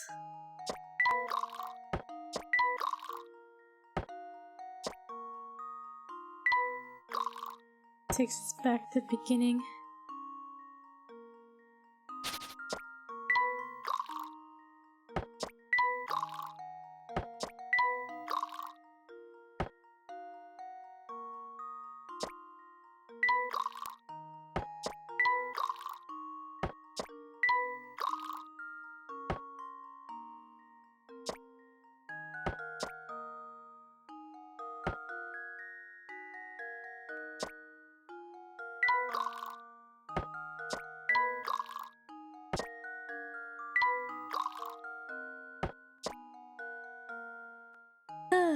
Just going in circles.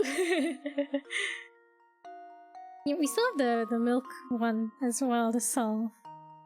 The milk variation of this one.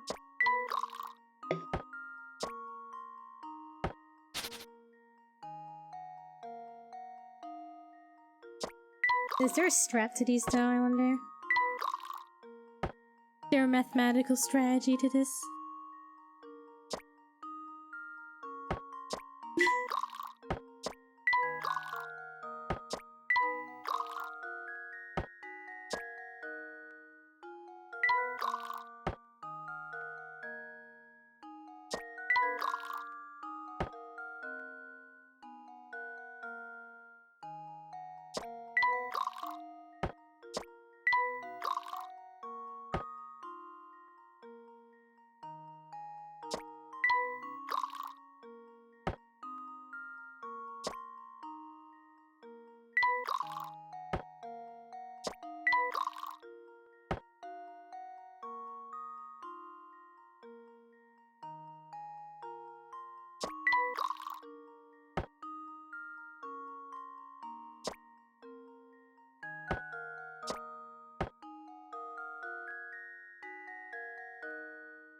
It's gonna take forever.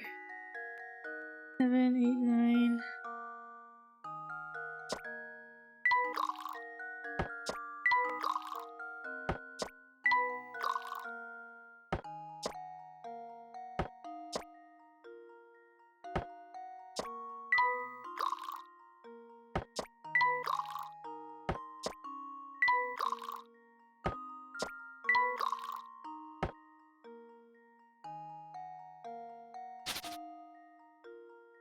What would the hints even say for this?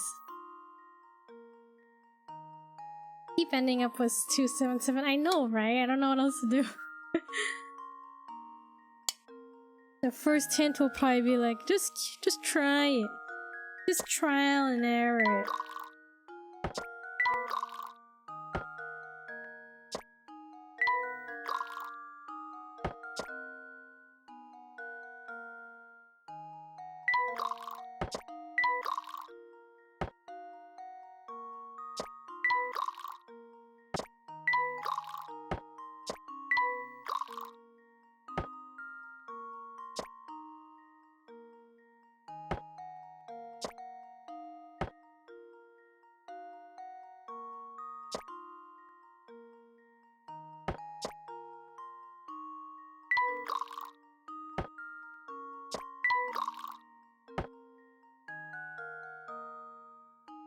I have a rough guess for no spoiler for me, okay. I think this one would be difficult to explain over chat too. To be like, pour the cup into that cup.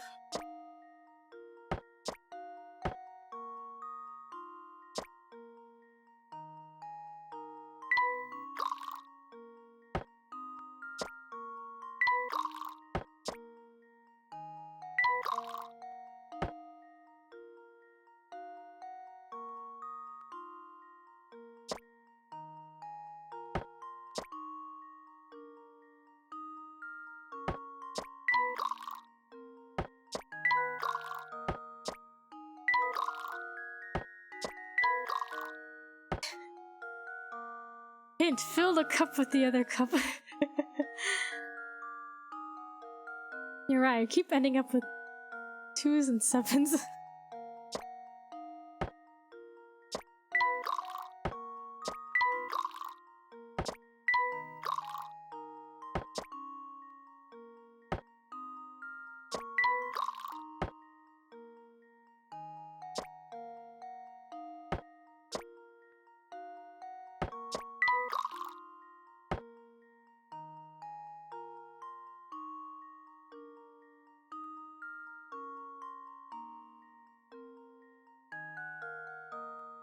Hint 2, you have to use logic.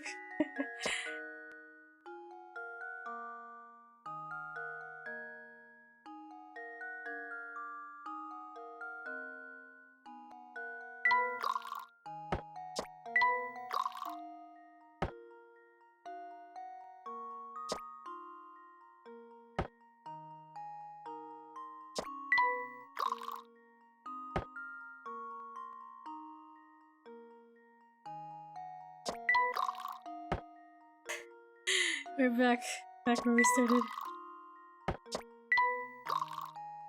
I'm curious though, what does the hint say? What's the use of this hint gonna be? That's right, it's time for another good old-fashioned picture puzzle. This time around, the shortest solution requires 15 moves. As always, don't try shifting the liquid back and forth aimlessly. Oh. One tip that can make this process easier is to focus on the discrepancy between how much each picture can hold.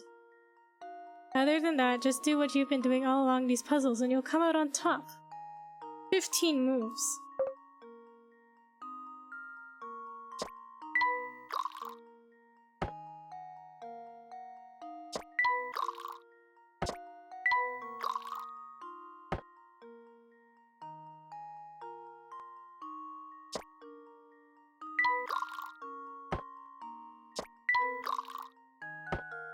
You've been just moving them aimlessly the last time too. That's true. We'll get there eventually. Was 15 moves, okay? It takes 15 moves to get here.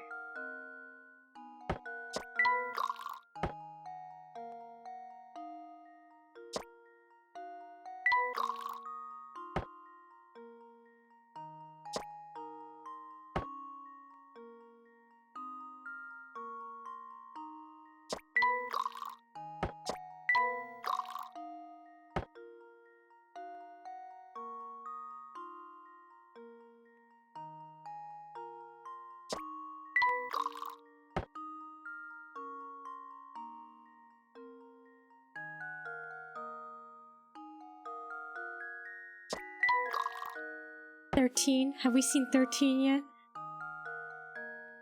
Okay, I feel like I have to be... Okay, now I actually have to think, okay.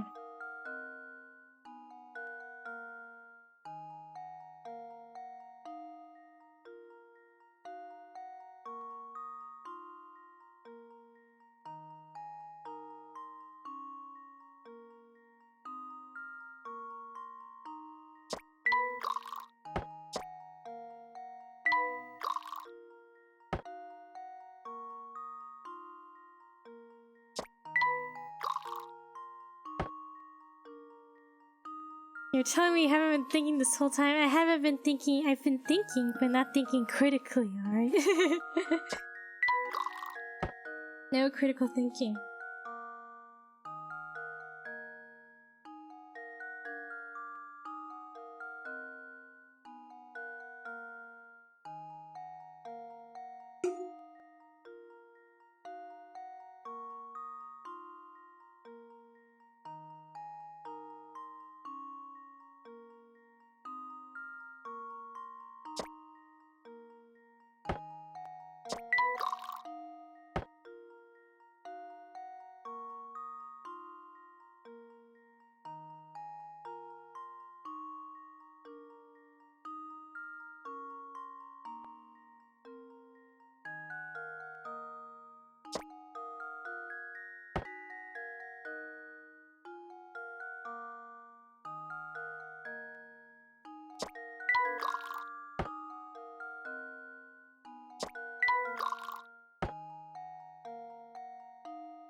You got this. Oh, thank you. Thank you, Arc, for the bits.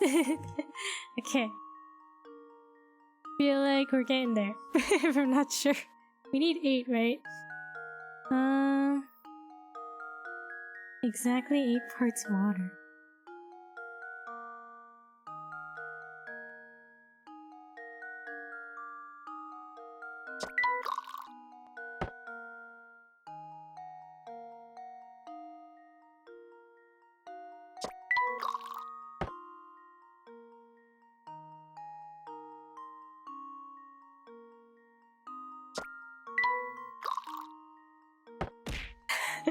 Sending good energy with a bonk, thank you.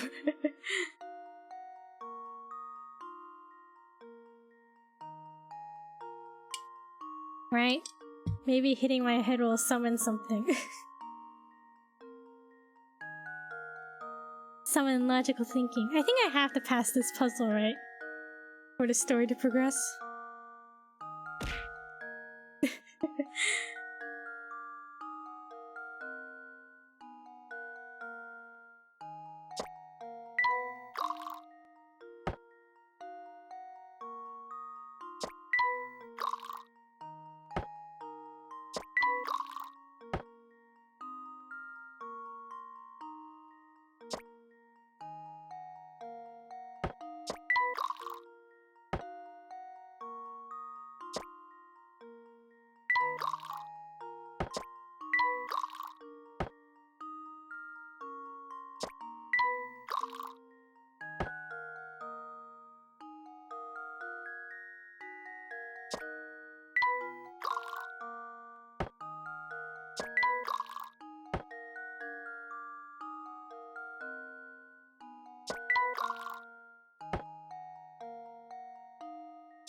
Should we look at the hint? Okay, after you move a larger pitcher filled with water to a small pitcher, some water will remain in the larger pitcher. Pay attention to this leftover amount. Think about how you can use this leftover water in your pores to reach an answer. Of course, I know that already.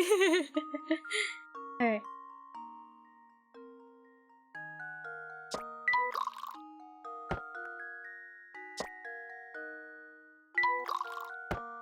Oh my god, we're back to the 772.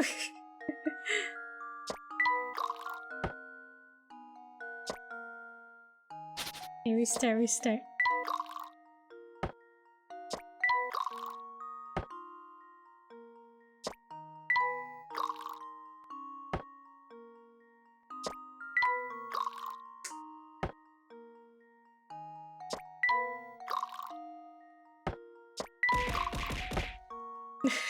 I got you. Oh, thank you.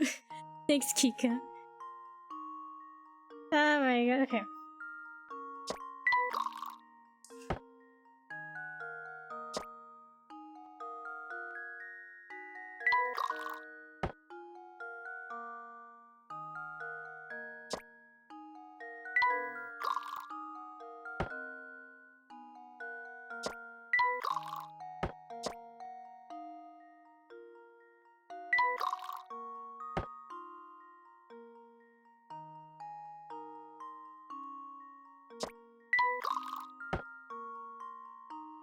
Have we seen this combination of numbers before? Okay.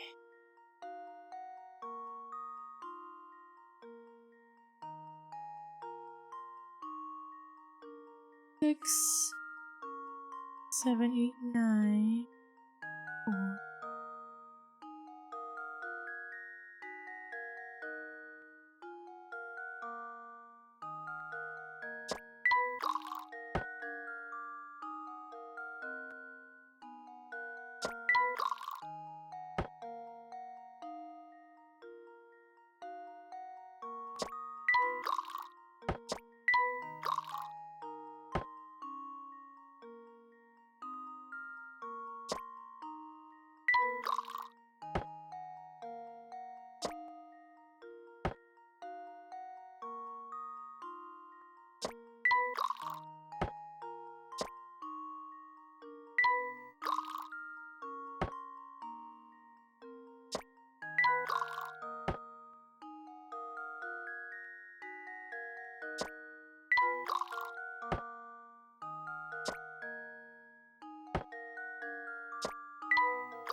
We're back where we started.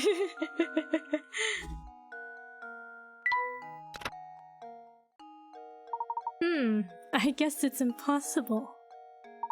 Don't fret, Professor. I appreciate the help just the same. I guess I'll just think about it on my own for a while.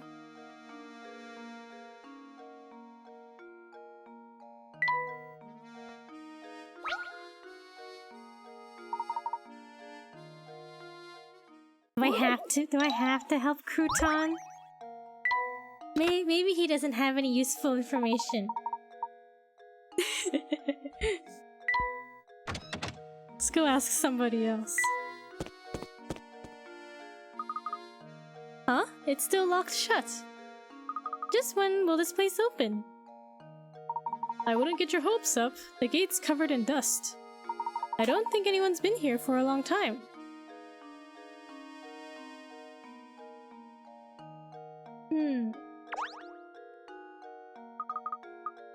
F. We may have to go back and solve the puzzle. But let's look around a bit. I go to sleep for today. Have a good night. Take it easy. Thank you for stopping by stream. Have fun, thank you.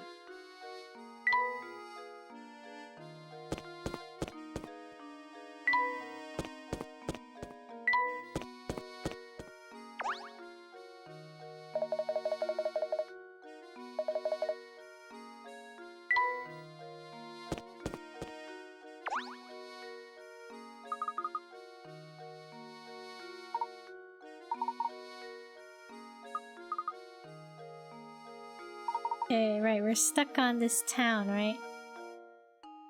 The drawbridge, we can't escape the town because the drawbridge is broken. Surely I'll have funniest dreams than the fatal frames for protagonists. Hopefully it's not scary, right? Okay, I think we have to help Crouton. I think that's what we have to do. I think we can't avoid it, right? There's no one else in town we can ask. They dream about haunted mansions and ghosts, oh boy. What? Have we been in here? Who are you? Who's this? Bye-bye, Manaka. Who's this? Since you've come to the town hall, I strongly advise you to follow town procedure and solve this puzzle. That's town procedure? To solve a puzzle? Odd equations. Oh my! It looks like someone has been writing nonsense on the blackboard again. It turns out, though, that under certain conditions, these strange equations are actually correct. 8 minus 6 equals 2. 8 plus 6 also equals 2. Assuming the above to be true, what does 7 plus 6 equal?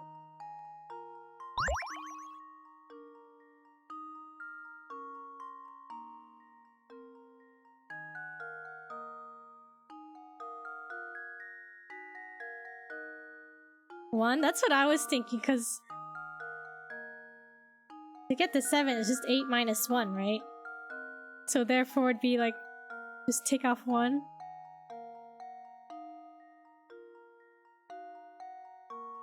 Should we guess 1?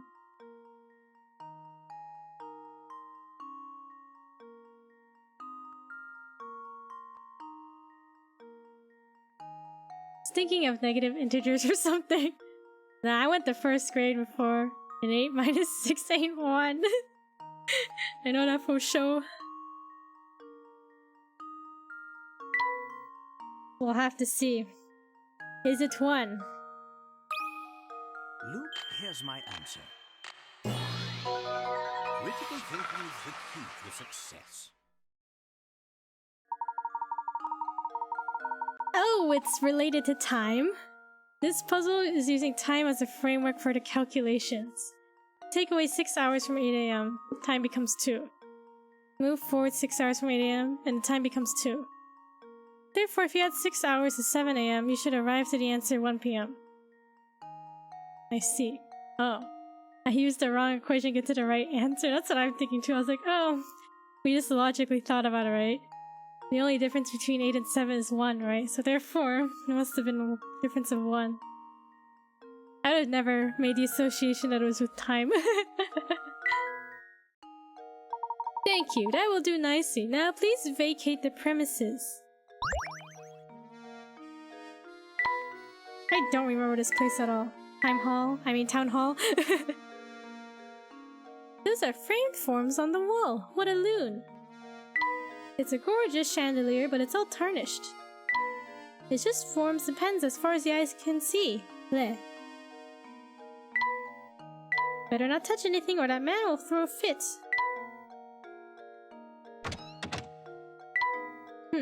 Town hall.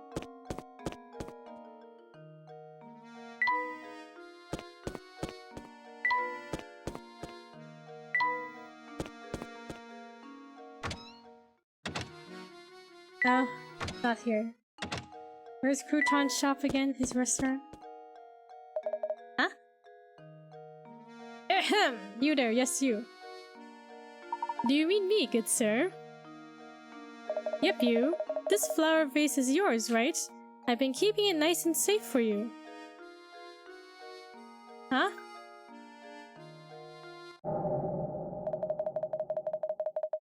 I've never seen anyone just forget something like this while shopping.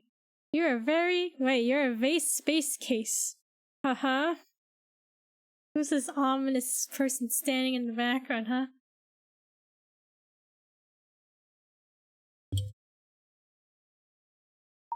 I'm sorry, but you must be mistaken. I've never seen that vase before in my life.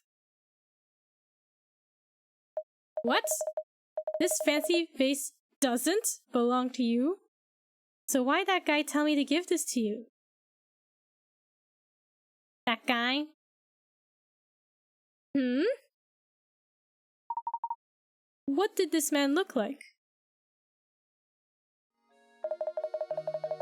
Well, my hat has a way of obscuring certain details for me. It's the worst, I tell you.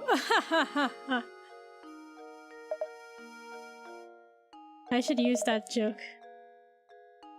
But back to the issue at hand. The mystery man wasn't a regular around here, that's for sure. Don't sweat it though. I'll just give it back to the guy next time I see him. So speaking of flower vases, I know a puzzle I bet you'll like. It's not a hard one or anything, but it's the least I can do for bothering you about the vase. It's 10 picarats.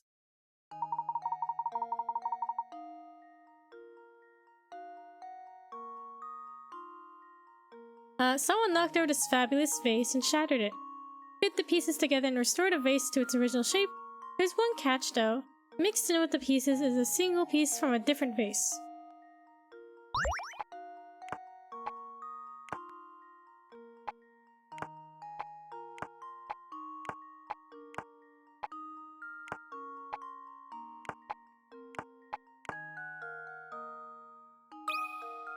Luke, here's my answer.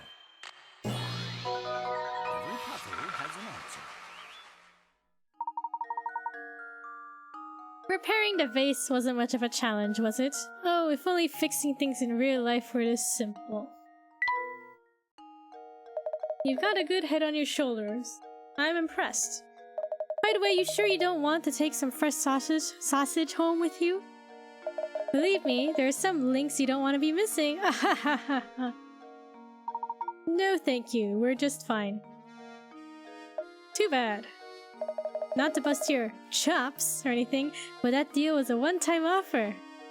Maybe you'd have said yes if you knew what was at stake. I think we're done here, Luke. I couldn't agree more, Professor.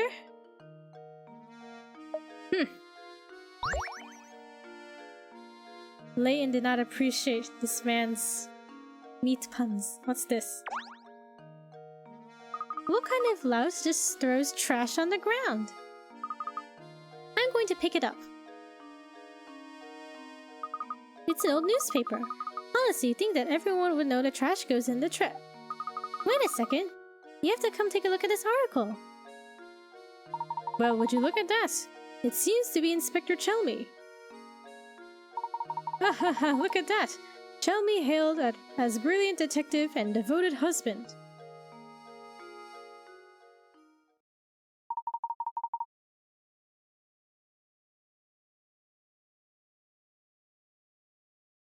Chelmy hailed as brilliant detective and devoted husband.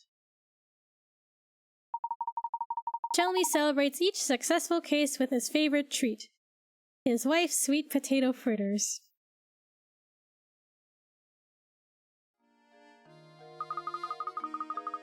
Wow, who saw that one coming? He's so gruff that I never imagined he had a soft side like that. Just look at the old grump grinning over his plate of sweet potato fritters. I knew he was fussing over nothing when he said he hated sweets back at Reinhold Manor.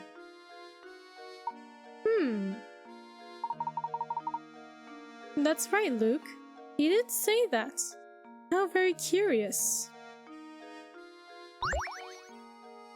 Ooh, Inspector Chelmy was added to our mysteries. Alright, here are the charms.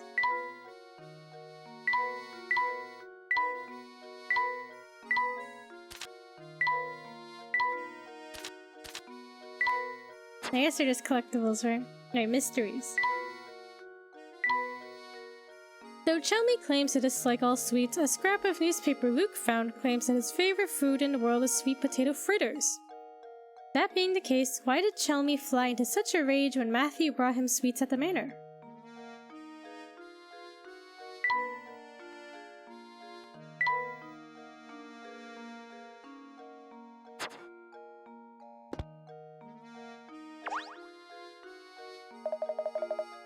So is it true what I'm hearing about the two of you? Are you really running around town in search of the Reinhold fortune? That's correct, sir. Currently we're in search of a close friend of Baron Reinhold's. We believe he has entrusted this friend with an important role. Gracious, that's quite a search you have on your hands. Oh, excuse me, my name is Archibald. The Baron. And I were great friends, thick as thieves. We used to have the most amazing conversations into the night. Do you think perhaps I am the one you're searching for? Does he seem sussy? Yes, I think so. What luck, after all this searching, we should bump into you in a place like this. I have one question. Do you recall ever receiving a small note or written message from the Baron? Huh. No, I don't remember ever receiving anything of the sort from Gus. But he did give me a fine desk that once belonged to him. It's at home. Maybe it holds some kind of clue. The Baron's desk, you say? Excellent. Would you like to come over to my house and take a look at it? You are most gracious. If you'd be kind enough to allow us to look at it, we would be very grateful. I'm sure Gus wouldn't mind two fine puzzle lovers such as yourselves looking over his desk. Actually, let me impart a few pearls of wisdom on you while I got your attention. Focusing on your case is all well and good, but if you don't solve some puzzles, you'll be sorry later. So make an effort to find puzzles around town and just solve the ones you can. Take it from this old-timer. It's good to stop and smell the puzzles sometime.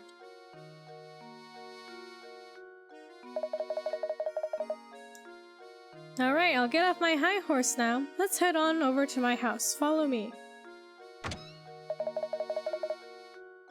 You hear that? Do y'all stop and smell the puzzles?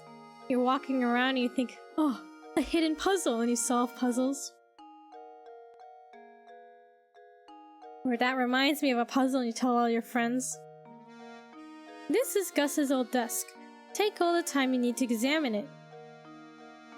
Splendid. Luke, let's get right to it. No, you don't. You're missing out on life. You're missing out on life if you're not solving puzzles. The hidden puzzles in life. Search the Baron's desk.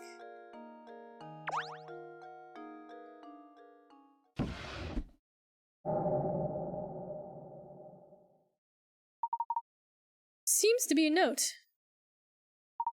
It may point us in the direction of the golden apple. What do you make of this X? I'm afraid I just don't know at the moment.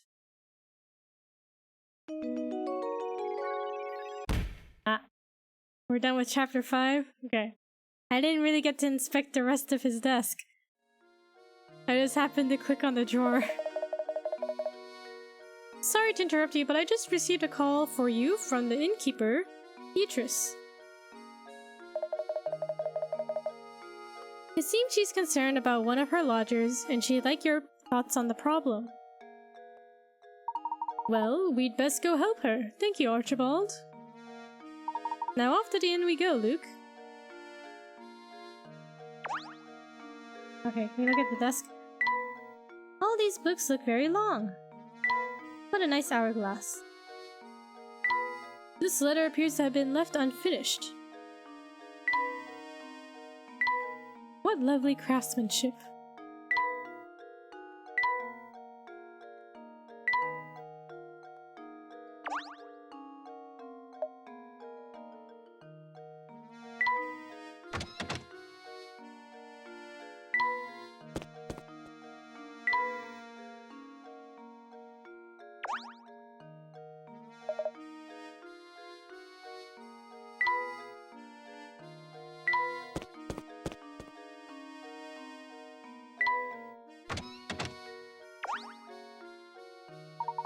Welcome back, Professor. I've been so looking forward to your return.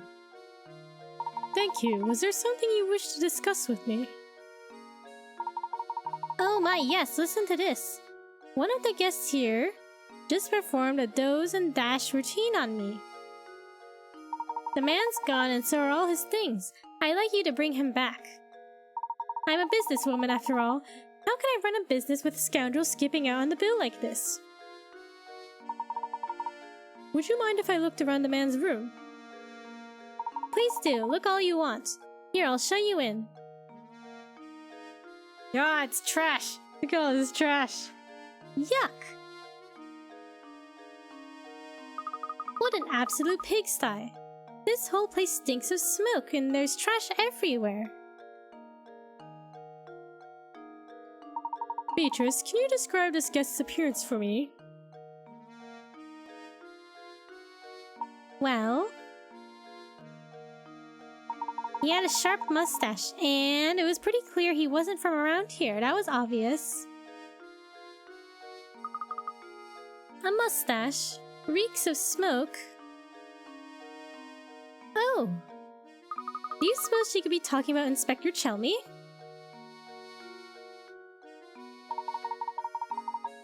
Inspector Chelmy?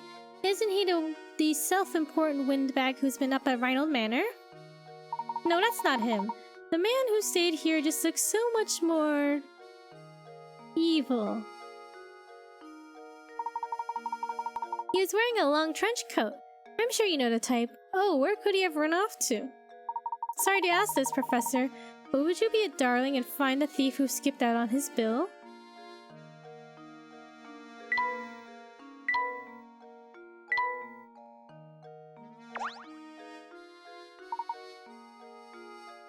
That room was very dirty.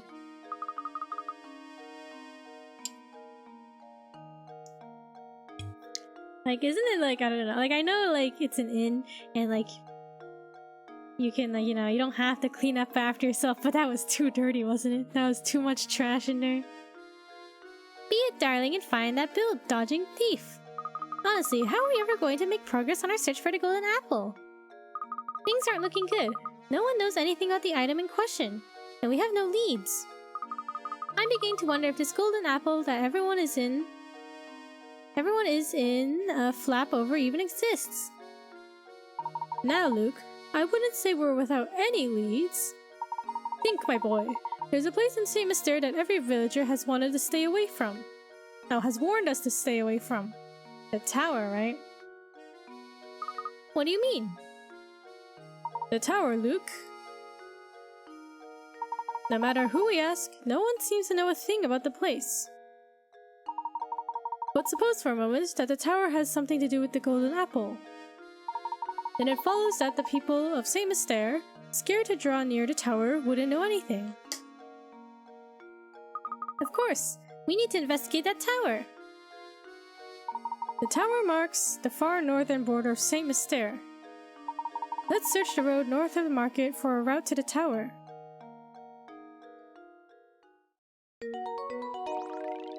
Alright, Chapter 6, The Elusive Tower.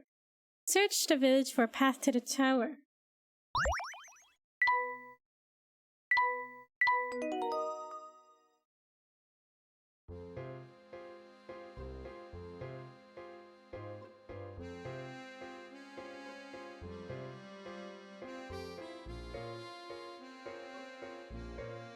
This music. Okay.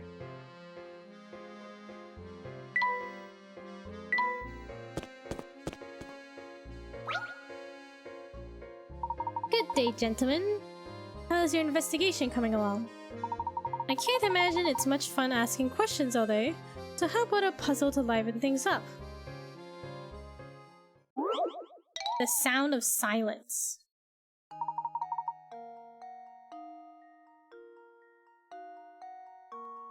Which of these words doesn't make the sound of silence?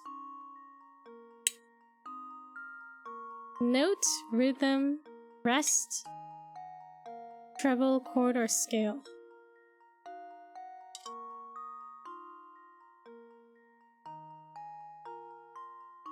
Doesn't make the sound of silence.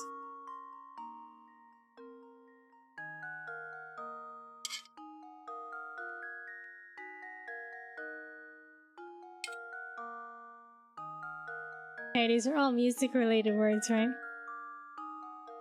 Note, rhythm, rest, treble, chord, or scale.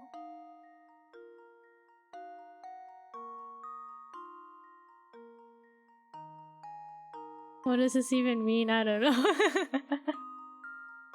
So, which of these words doesn't make the sound of silence?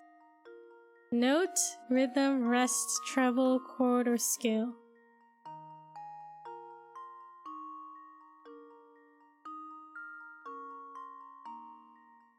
Well, a rest in music is silence, right? So it does make a sound of silence. Note.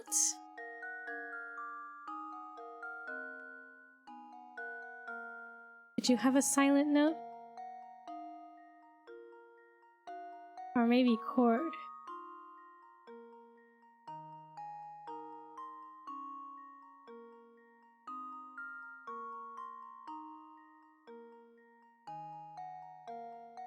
Scale. Just gonna guess them all. Like, is there any word that has like a double meaning, maybe?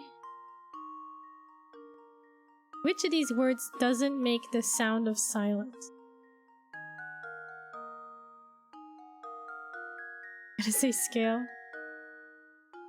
Just like a circle one and go kind of thing.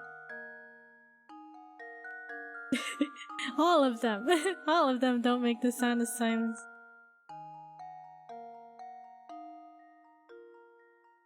Okay, let's look at the hints. Let's look at the useless hint number 1. When you see a group of words that have a similar theme, it's easy to get hung up on their meaning. Instead, look for other ways to interpret the question asked of you. For example, other than a very literal definition, what could the sound of silence be referring to?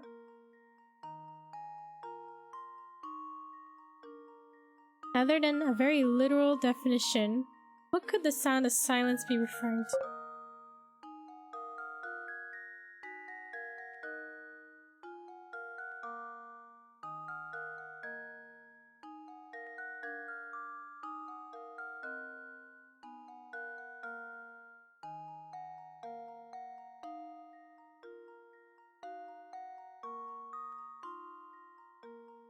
Sound of silence? What else could that be referring to than literal silence?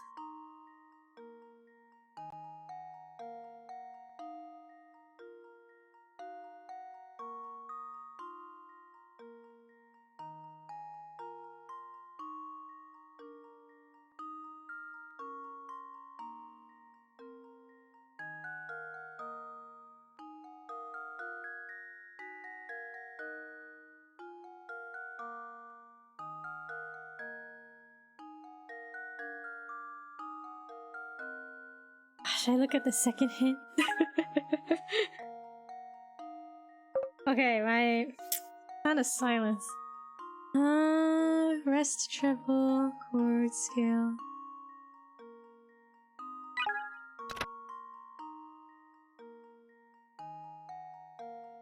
Read each word out loud and pay attention to how they differ from each other.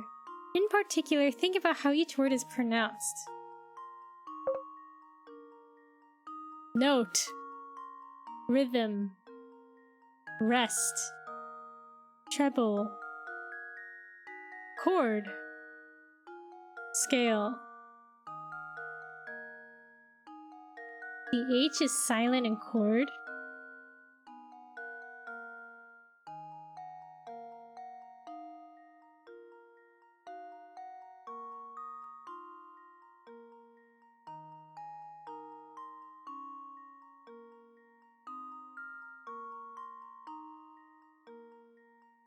Which of these words doesn't make the sound of silence? Thinking reverse. Okay, so we can say chord does make the sound of silence if the H is silent. Scale. Like, does that mean the E is silent in scale? Rest. Maybe it's rest. Treble. Rhythm. Oh my god, there's a centipede on the floor. Okay, I'll ignore it. Chord is silent, scale noted, notes, and treble make silence. So it must be rest, right? Rhythm, right? You don't hear the H. Hope it crawls up. If it does, I will quit streaming forever. Rest. Okay, we're gonna say it's rest because you hear all the letters, right? Rest. Well, here's my guess. Layton's apprentice saves the day. Rest. That's right. The answer is rest. All the other options have silent letters. I guess the old advice to write what you know doesn't apply here. That was just too easy. You know, right now I'm penning a mystery novel, and I'm basing the protagonist on you. This is why I've been observing you so carefully. In fact, the more I see of you, the better. So good luck with your search. I'll be watching. A reading lamp? Go to Layton.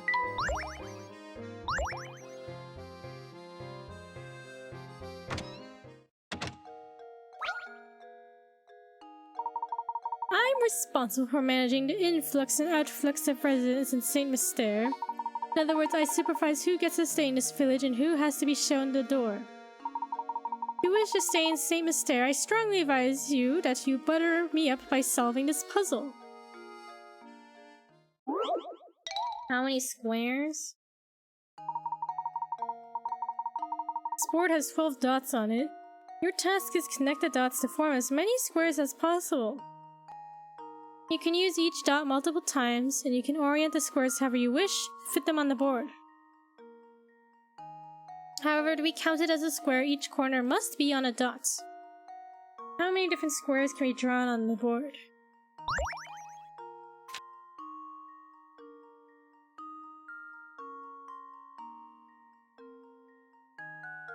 We have the obvious ones, right? These ones?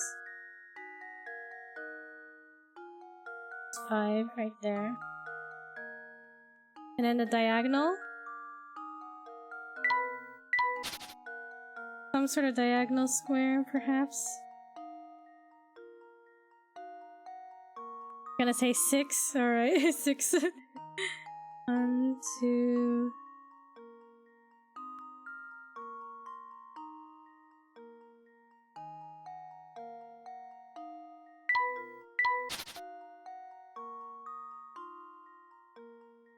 That's 5, right?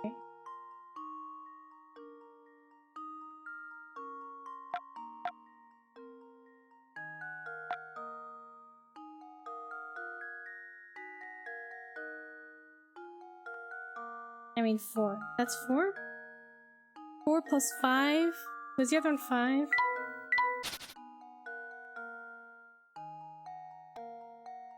That's 9.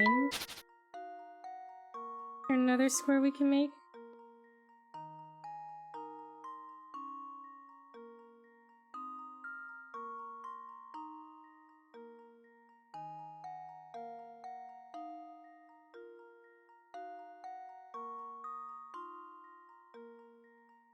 Big diagonal?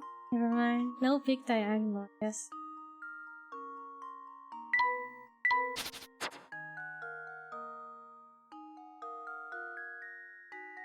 Oh no, there is a big diagonal, isn't there?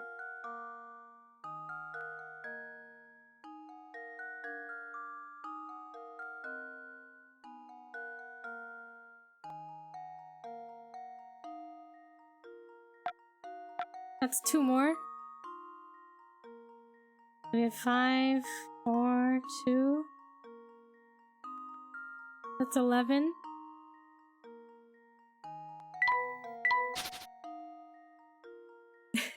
Oh.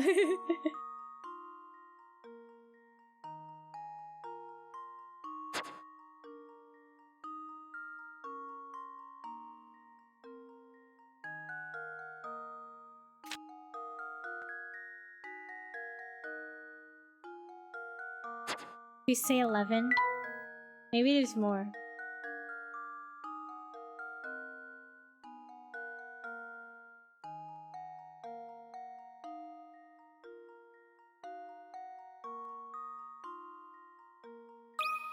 Let's try it. That should do it. Another puzzle solved. Another puzzle solved. Did you have a hard time finding the two biggest squares? Yes, actually, those are the last two we found, right?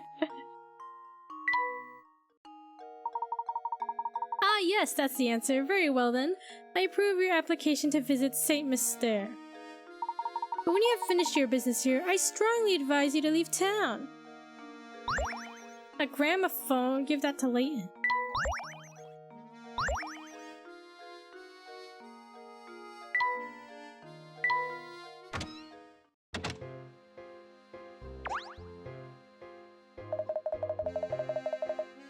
Hey, he says the same thing.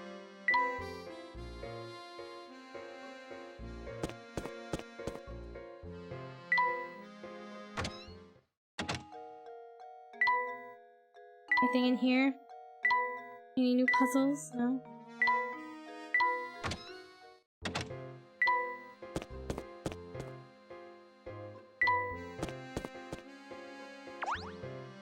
We need to find a path to the tower.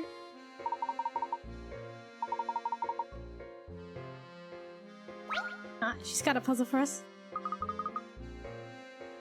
Hey, mister. It's good to see you again. See, I'm totally stuck here, and I could really use your help. My friend told me this puzzle the other day, and I just can't solve the thing. Can you help me? The chocolate code. Okay. What is this? Okay. On Valentine's Day, your gadget-loving technophile girlfriend gave you a most unusual slab of chocolate. While the jumble of letters looks like nonsense, if you manage to decode the letters written on the chocolate, a message from your sweetheart will appear. What is she trying to tell you? Alright, don't tell me. Let me look at this first.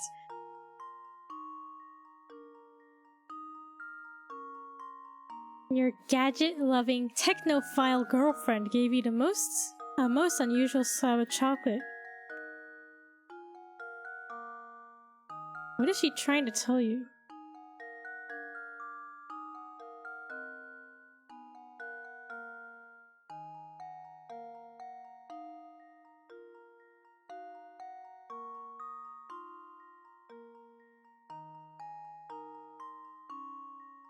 We have a G, E.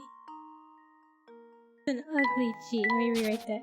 G, E, Y, space and an N, W. Alright, let's get thinking. Nothing stands out right away.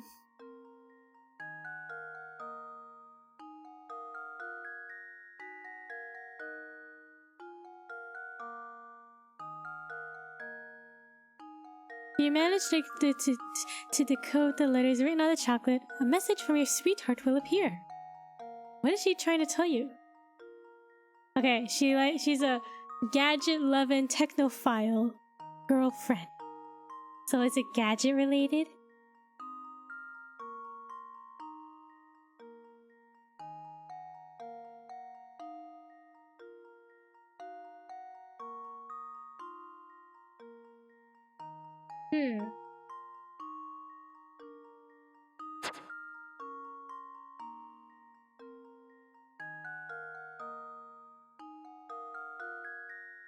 I wonder why there's two text boxes. It's two words, right? Like, must be two words, right? For that first half and the second half.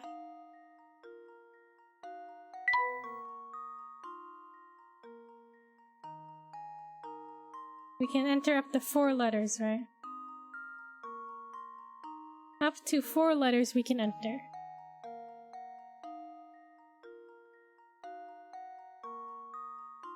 I have no idea.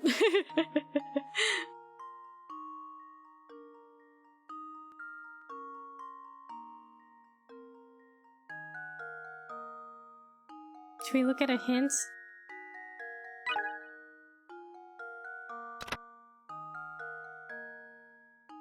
It's rather surprising that your girlfriend would leave you a message via chocolate. It's usually more her style to contact you via digital means.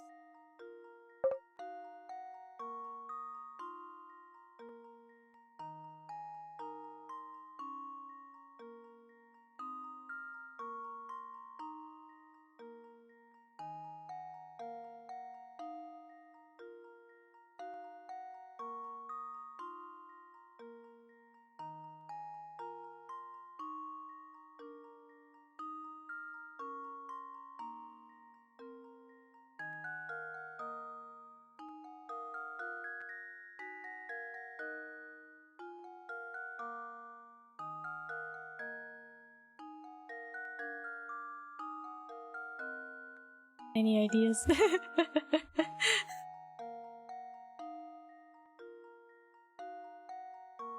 NW.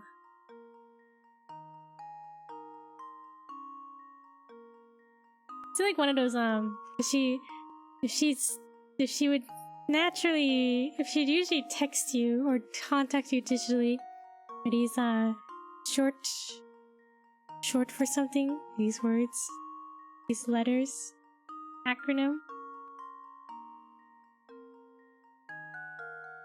Maybe the NW means like no way or something. New. Hint number 2. As a self-professed gadget fiend, on more than one occasion she has suffered from the uniquely modern condition of texting thumb.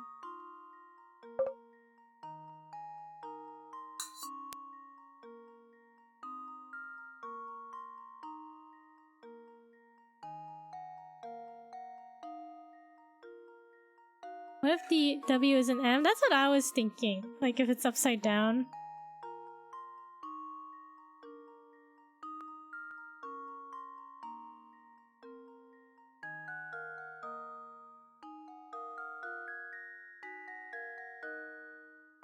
Maybe if it's upside down, could it be like or are the letters scrambled? What is texting thumb? Isn't it like, would it be like fat thumbing it? You push all the buttons and you get a jumble of text. Maybe it's, if this is upside down, I don't know if it's upside down, but maybe it's NW. Maybe it's supposed to be the word my.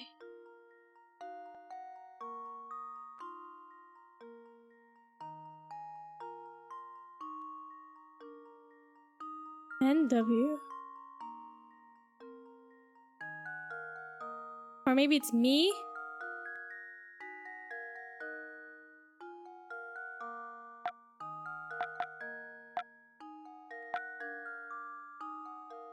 Me? Possibly my.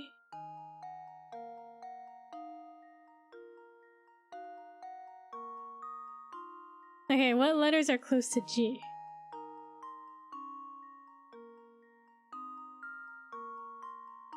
G or E, C, Y.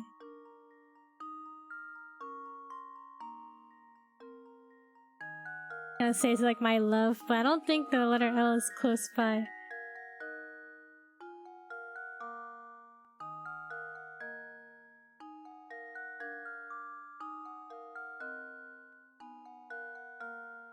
Like it's Valentine's Day, right? Would it be like love me, love you?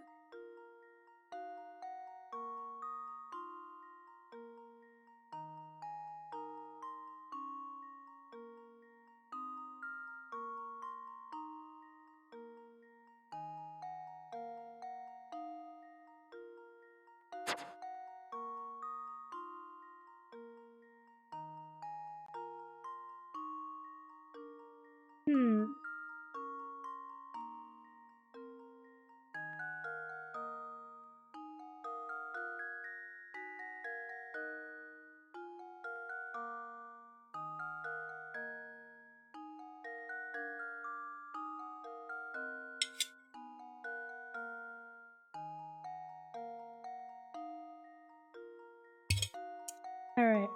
Should I look at the final hint? Any ideas, guys? Anybody? Any ideas? Any words that could form? I'm trying to think, cause like, is it a keyboard?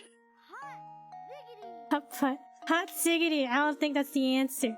Hot ziggity. Could it be is that a keyboard? Or is it like, you know those old phones? Where you have to push the button multiple times to type in one letter? What is she trying to tell you? Hot ziggity. Texting them. What could she there's no autocorrect, so what did she type in before autocorrect?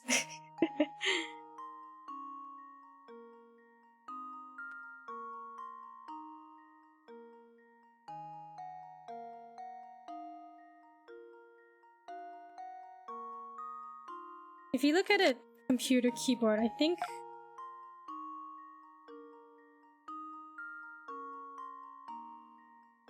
it'd be me, right? Because M is close to N and W is close to E. Okay, what's close to G?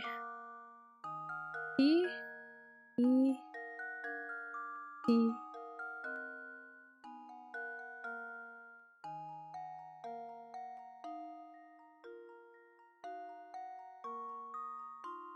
G?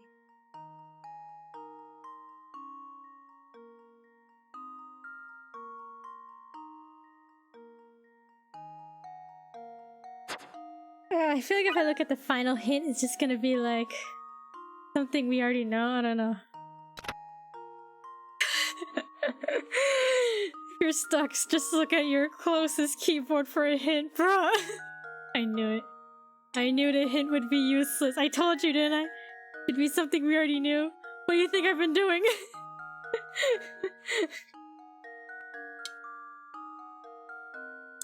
Alright. I am thoroughly disappointed. It's something me. Okay guys, look at your keyboards. I need help. What's close to G? F? H. We'll just write all the letters until we get something.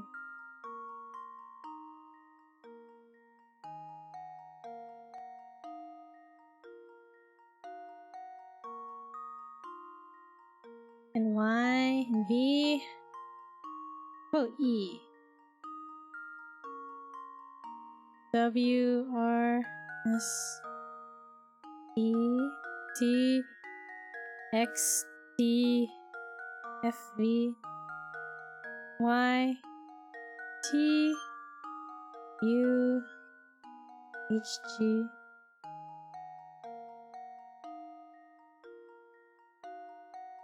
What if the Y is supposed to be a T? Like it got messed up? Oh, interesting.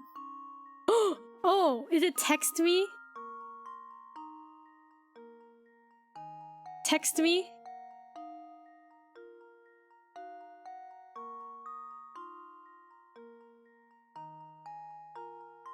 Text me. Cause she's like a digital person. Oh, okay, let's try it. Bruh. That final hint was just like... Just look at your keyboard. What do you think I've been doing? Okay. That should do it. Critical thinking is the key to Oh my god.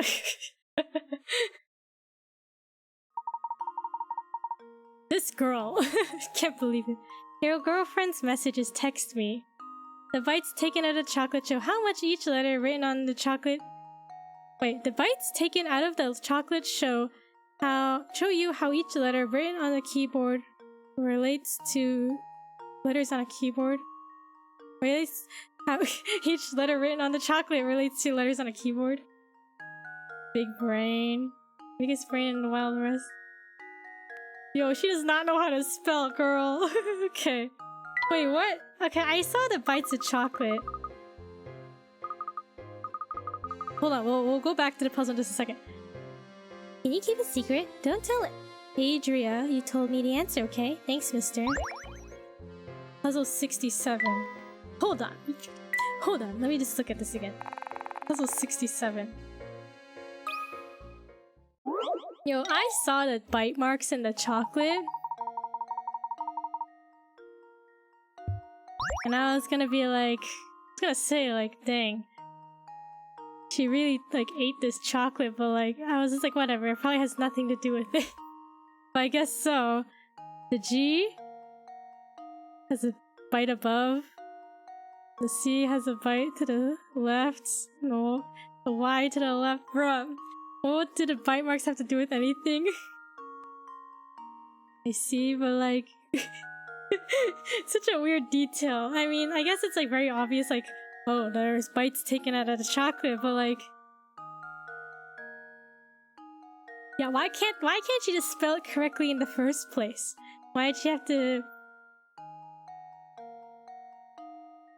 Like, she's not texting. Isn't she using a little piping bag with chocolate in it? How is she messed it up this bad?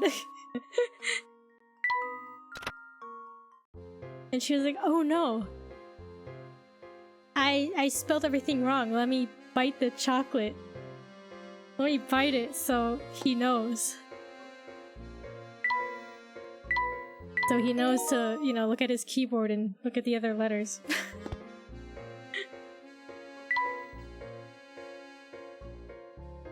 Okay, we'll do... Do I have time for another puzzle?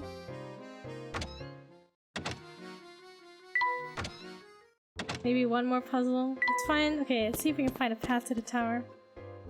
Stretch, thank you. Posture check. No shrimp in chat. Keep your back straight. Hydrate, thank you. Okay. Alright, let's do this one last puzzle. It's the lady who, like, is all like, you're gonna have bad luck if you don't solve this puzzle. Well, if it isn't you two again. Alright, if you want your fortunes told, solve this puzzle for me. A broken window. Ah, I hate these puzzles. I don't want to do another truth thing. Okay. Truth and lies. Four kids are playing. One of them threw a ball through your window. Here's what they had to say for themselves. Not me. I didn't break a thing. Okay, I'll tell the truth. It was me. I broke it. Don't be mad at A. He didn't do anything. B didn't break the glass, I swear. You know for a fact that the scamp who broke your window is lying. However, an unknown number of the other children may be lying as well. Can you figure out which one of these darned kids broke your window? Just punish them all. Punish them all, you know? Get rid of them. Make them all pay for your broken window. Okay, who is it? Who done it? You know for a fact the scamp who broke your window is lying. However, an unknown amount of other children may be lying as well, so it could be 0 of them are lying? Or the rest of them are lying? What do you mean, get rid of them? Get rid of them. What does it sound like? Simply make them disappear. Then no more broken windows. Problem solved. Not me. I didn't break a thing. Okay, I'll tell the truth. It was me. I broke it. Don't be mad at A. He didn't do anything.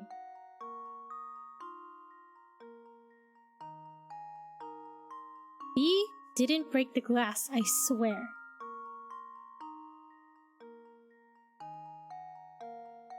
Okay, who broke the window? Disappear how? Just disappear. One day they're just gone.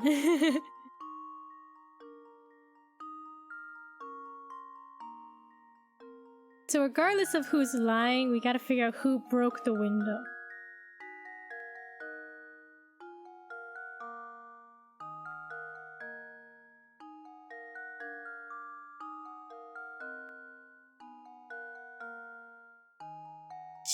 Let's blame A. Just to pick one. Not me, I didn't break a thing. Doesn't that sound like something a person who broke a window would say? That should do it. Every puzzle has an answer. Good job. B and C were also lying about what happened, even though they themselves didn't break the glass. Make sure you give those two a good scolding as well. Right? I thought B, because B was like, I broke the window. It was me. Like, I was like, I mean, even if... It sounded like a lie, right? Probably to cover up for the other person. No. Anyway, we got it. There's going to be a doozy of a rainstorm tomorrow. Hang your wash inside if you want it to dry.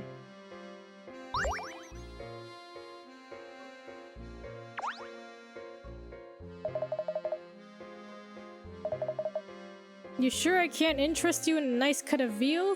It's a veal deal! Ha ha ha ha ha! Okay. Any hidden puzzles? Okay, we'll do one more puzzle. Ah, we found a puzzle solving charm. Alright. There's a hidden puzzle here. Red and blue 1. 1 equals 10. No. Alright. The box below holds blue and red balls. As you can see, the color of the balls and the color of their respective areas don't match. Slide the balls around the box so that the red balls are in the red area and the blue balls are in the blue area. That's what Layton taught me, 1 equals 10. Oh no. Alright, slidey puzzle.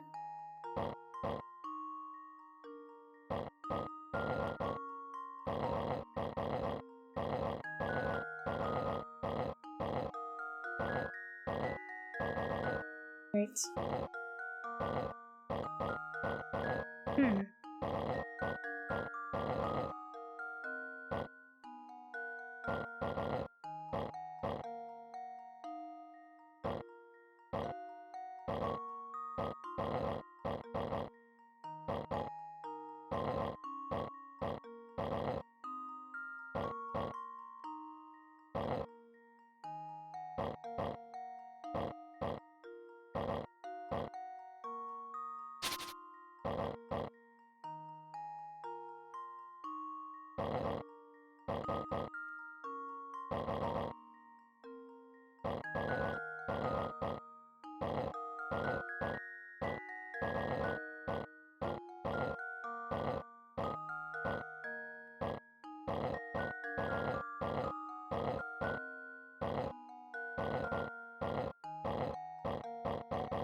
Alright. Well, here's my guess. Took us 78 moves. What's the... They tell you the minimum, right?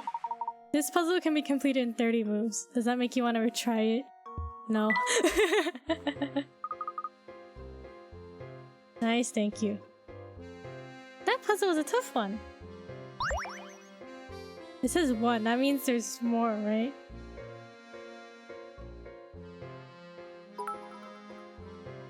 Ah, thank you for the 10 bits. Alright, I think... we do one more. Just one more. Okay. Martha. Yeah. Oh me oh my, it's not every day I see a handsome buck around these parts. Your looks are impressive, dearie. Let's see if you got smarts. Try this puzzle on for size. One more, sure. I'd be happy to solve any puzzle you have, madam. But I don't believe we've met before. You are... Nyam. You want to know my name, dearie? I'll tell you as soon as you solve this puzzle. Aces and the Joker, alright.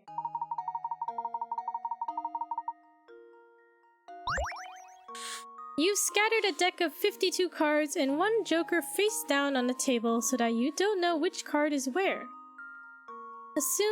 Next you start turning the cards over one by one.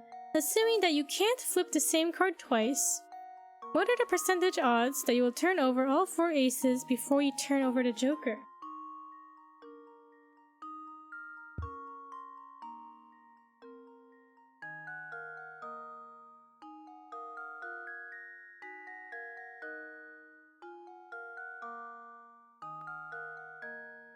Okay, so there's 52 cards you've scattered around.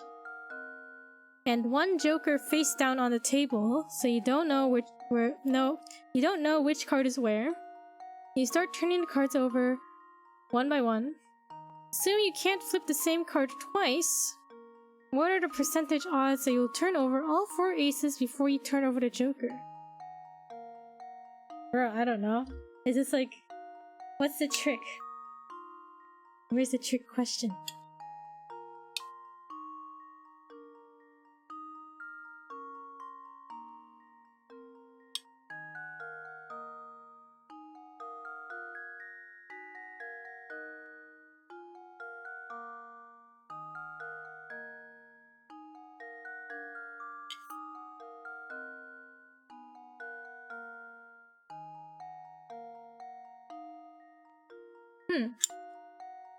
So there's no...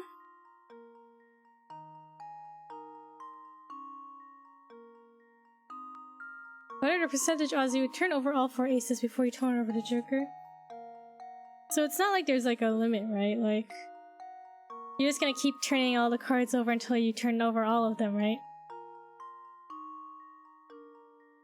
So what are the odds you'll find... turn over all 4 aces before you turn over the joker?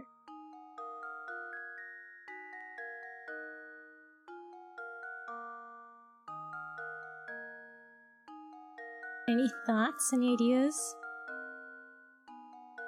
Because I thought it was like... would you reset? If you find a joker, you're like, oh no. So then you just shuffle them all again. You just keep going until these odds happen. I don't think that's the case.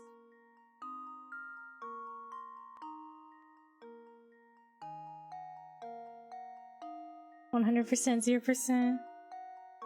I'll look at a hint. Too much math? Okay, we'll look at a hint. Out of 53 cards, 4 aces, each time you flip a card, the probability of turning over an ace increases. But you really don't need to work out any of that. Think about what you can do to eliminate other variables to consider.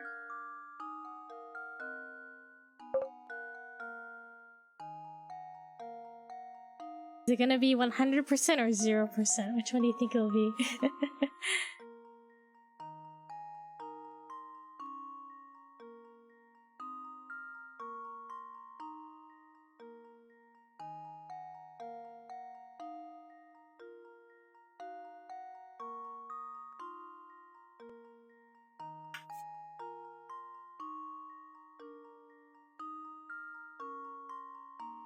Is it 100? Is it 100? If he sees a joker before the aces, he just starts over, maybe? That's what I'm thinking.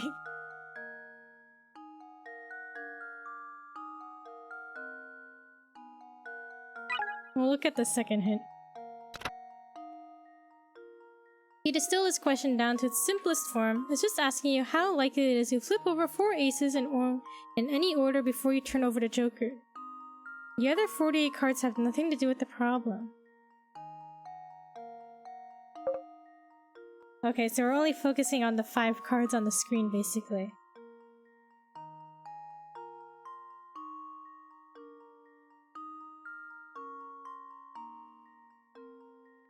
What is that, 20% chance or something? No, is it smaller?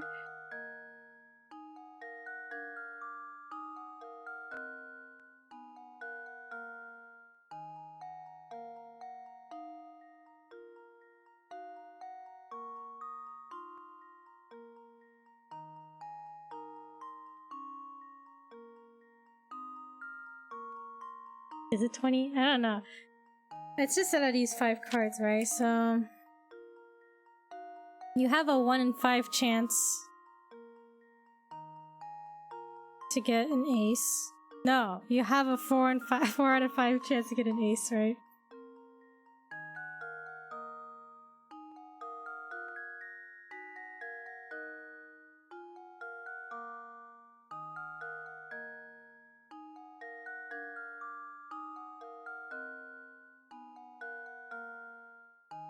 How do I approach this? You have a 4 out of 5 chance to get an ace. Then you have, after that, 3 out of 4 chance. 2 out of 3 chance, and then a 50-50 chance, right?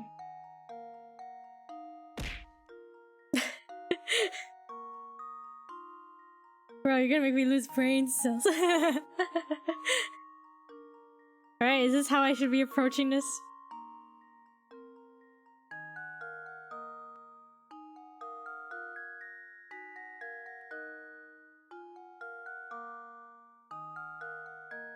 Guys, what is it?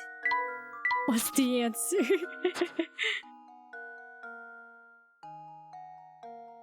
Gives you more brain cells. Oh, okay, okay. More brain cells. Big brain.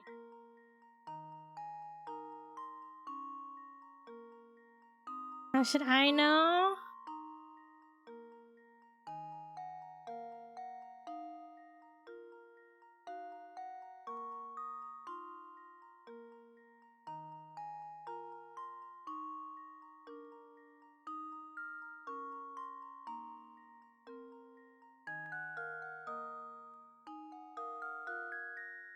What's the percentage odds? We have a maybe 80% chance that we turn over the aces. Or we turn over the Joker? No, it's less than that, isn't it? Wait, the Joker always has a 1 out of 5 chance, right? I don't know how to think of the math side of it. Give me the third hint. Okay. Let's lay it out all on the table, so to speak. Okay, I don't need your sass game, alright? There are 5 cards that actually matter in this puzzle. Out of those 5, the Joker has to come last. What's the probability of flipping the Joker after the other 4 cards? It's 100%, right? Is it 100? What's the probability of flipping the Joker after the other 4 cards? Ah, I see. What are the percent odds that you turn over all 4 aces before you turn over the Joker? Wait, what? Turn over all 4 aces before you turn over the Joker.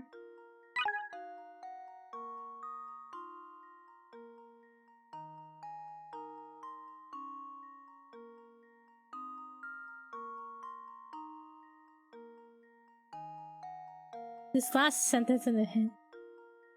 What's the probability of flipping the Joker after the other 4 cards? So isn't that 100%? Should I just guess 100? Didn't I say 100 or 0% at the beginning? There we go. Not 100%. I'm ashamed. You don't need to bother with complex calculations to solve this one. So 1/5? 1/5 chance? 20% chance? Try 80? I'll do 80. 80%? Or is it 20? That should do it. Oh, how It was wrong. embarrassing. 20%. 20% chance. Layton has given up. Luke, here's my answer. It was 20%. I should have done 20%. Because it's 1/5, right? Okay. SMH? No, you seem like you need to take other cards into account. No card in the deck. Save the Joker and 4 aces. Plays any part in calculating the percentage.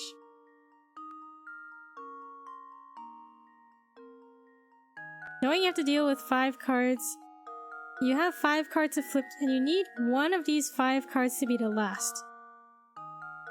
So your answer is 1 out of 5 or 20%. Cause this, I thought it like doesn't the calculation get like the odds of getting 4 in a row, right? Doesn't that get like narrower and narrower? Anyway, whatever. Yes, indeed, that's right. Smarts and looks. You're just a total package, aren't you? That's right, Professor Riz has it all. I'm Martha and I just love cards, especially puzzles that use cards. Oh, those are my favorites. Yum yum yum. I don't think I've mentioned how much I also enjoy the company of a handsome gentleman. Amanda, refund, what do you mean? Professor, don't we have somewhere to be right now? Alright.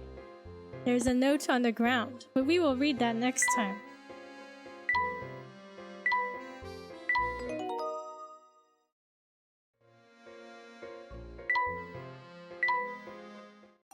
Okay, everybody. Thank you for watching the stream.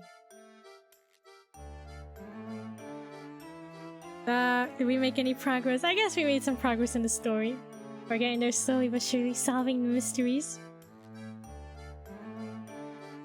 And then tomorrow is the movie night on Discord if anyone's interested. And then possible stream on Wednesday. I don't know yet. We'll see. Thank you everybody for watching. Appreciate it. One day we will solve that water pitcher puzzle. And the milk one too. We'll solve it someday, but not now. Thank you for stream. Thank you for watching. Such a fun stream. Oh, I'm glad. You don't have to lie. I feel like half the stream for Professor Layton is just me sitting there in silence. Thank you for stream. Thank you for watching. Have a good night or rest of your day, everybody. It's today's Monday, right? Have a good rest of your week. No, I love it. Thank you, Kika. Alright, everybody. Good night. Goodbye, everybody. Bye-bye. Bye-bye. Bye-bye.